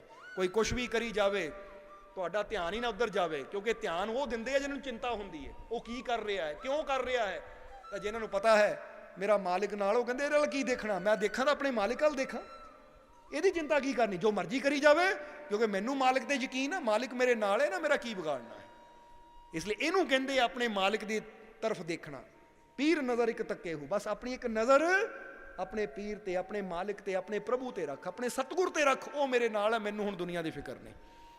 ਇਸ ਲਈ ਆਓ ਹੁਣ ਆਖਰਲੇ ਵਚਨਾਂ 'ਚ ਇਹੀ ਕਵਾਂਗੇ ਕਿ ਆਪਣਾ ਧਿਆਨ, ਆਪਣੀ ਸੁਰਤੀ ਆਪਣੇ ਮਾਲਿਕ ਵੱਲ ਜੋੜ ਦਈਏ, ਆਪਣੇ ਮਾਲਿਕ ਤੇ ਵਿਸ਼ਵਾਸ ਰੱਖੀਏ, ਕਿਸੇ ਚੀਜ਼ ਦੀ ਚਿੰਤਾ ਨਾ ਕਰੀਏ, ਕਿਸੇ ਚੀਜ਼ ਦੀ ਫਿਕਰ ਨਾ ਕਰੀਏ, ਕਿਉਂਕਿ ਜੀਵਨ ਦੇ ਵਿੱਚ ਇਨਸਾਨ, ਜਿਹਦਾ ਕਹਾਵਤ ਹੈ ਨਾ, ਜੋ ਡਰ ਗਿਆ ਸੋ ਮਰ ਗਿਆ, ਇਹ ਡਰ ਹੀ ਇਨਸਾਨ ਨੂੰ ਮਾਰਦਾ ਹੈ। ਤਾਂ ਜੇ ਇਨਸਾਨ ਡਰ ਕੱਢ ਦੇਵੇ ਦਿਲ ਚੋਂ ਕਿ ਮੈਨੂੰ ਹੁਣ ਡਰ ਨਹੀਂ ਹੈ, ਕਿਉਂਕਿ ਮੇਰਾ ਮਾਲਿਕ ਮੇਰੇ ਨਾਲ ਹੈ, ਮੈਂ ਕਿਸੇ ਚੀਜ਼ ਤੋਂ ਕਿਉਂ ਡਰਾਂ, ਕਿਸੇ ਚੀਜ਼ ਦੀ ਫਿਕਰ ਕਿਉਂ ਕਰਾਂ, ਬਸ ਮੇਰਾ ਮਾਲਿਕ ਮੇਰੇ ਨਾਲ ਹੈ, ਮੈਂ ਕਰਮ ਕਰਨਾ ਹੈ, ਅੱਛਾ ਕਰਮ ਕਰਨਾ ਹੈ, ਮਿਹਨਤ ਕਰਨੀ ਹੈ, ਔਰ ਮੈਂ ਮਿਹਨਤ ਕਰਨੀ ਹੈ, ਮੇਰਾ ਮਾਲਿਕ ਮੇਰੇ ਨਾਲ ਹੈ, ਤਾਂ ਫਿਰ ਮੈਨੂੰ ਕਾਮਯਾਬ ਹੋਣ ਤੋਂ ਕੋਈ ਨਹੀਂ ਰੋਕ ਸਕਦਾ। ਇਸ ਲਈ ਤੁਹਾਡੇ ਜੀਵਨ ਦੇ ਦੁੱਖ ਵੀ ਜ਼ਰੂਰ ਦੂਰ ਹੋਣਗੇ, ਤੁਹਾਡੇ ਜੀਵਨ 'ਚ ਵੀ ਖੁਸ਼ੀਆਂ ਜ਼ਰੂਰ ਆਉਣਗੀਆਂ, ਬਸ ਅੰਦਰ ਜ਼ਰੂਰਤ ਹੈ ਆਪਣੇ ਮਾਲਿਕ ਦੇ ਪ੍ਰਤੀ ਪਿਆਰ ਦੀ, ਵਿਸ਼ਵਾਸ ਦੀ। ਇਸ ਲਈ ਅੱਜ ਤੋਂ ਹੀ ਆਪਣੇ ਅੰਦਰ ਪ੍ਰੇਮ, ਵਿਸ਼ਵਾਸ ਪੈਦਾ ਕਰ ਲਓ, ਸਾਰੀਆਂ ਚਿੰਤਾਵਾਂ ਛੱਡ ਦਿਓ, ਫਿਰ ਦੇਖੋ ਤੁਹਾਡਾ ਜੀਵਨ ਅੱਜ ਤੋਂ ਹੀ ਇਹਦੇ 'ਚ ਕੀ ਬਦਲਾਅ ਆਉਂਦਾ ਹੈ। ਸੋਹਣਾ ਸੋਹਣਾ ਮੇਰਾ ਮੁਰਸ਼ਿਦ ਸੋਹਣਾ, ਸੋਹਣਾ ਸੋਹਣਾ ਮੇਰਾ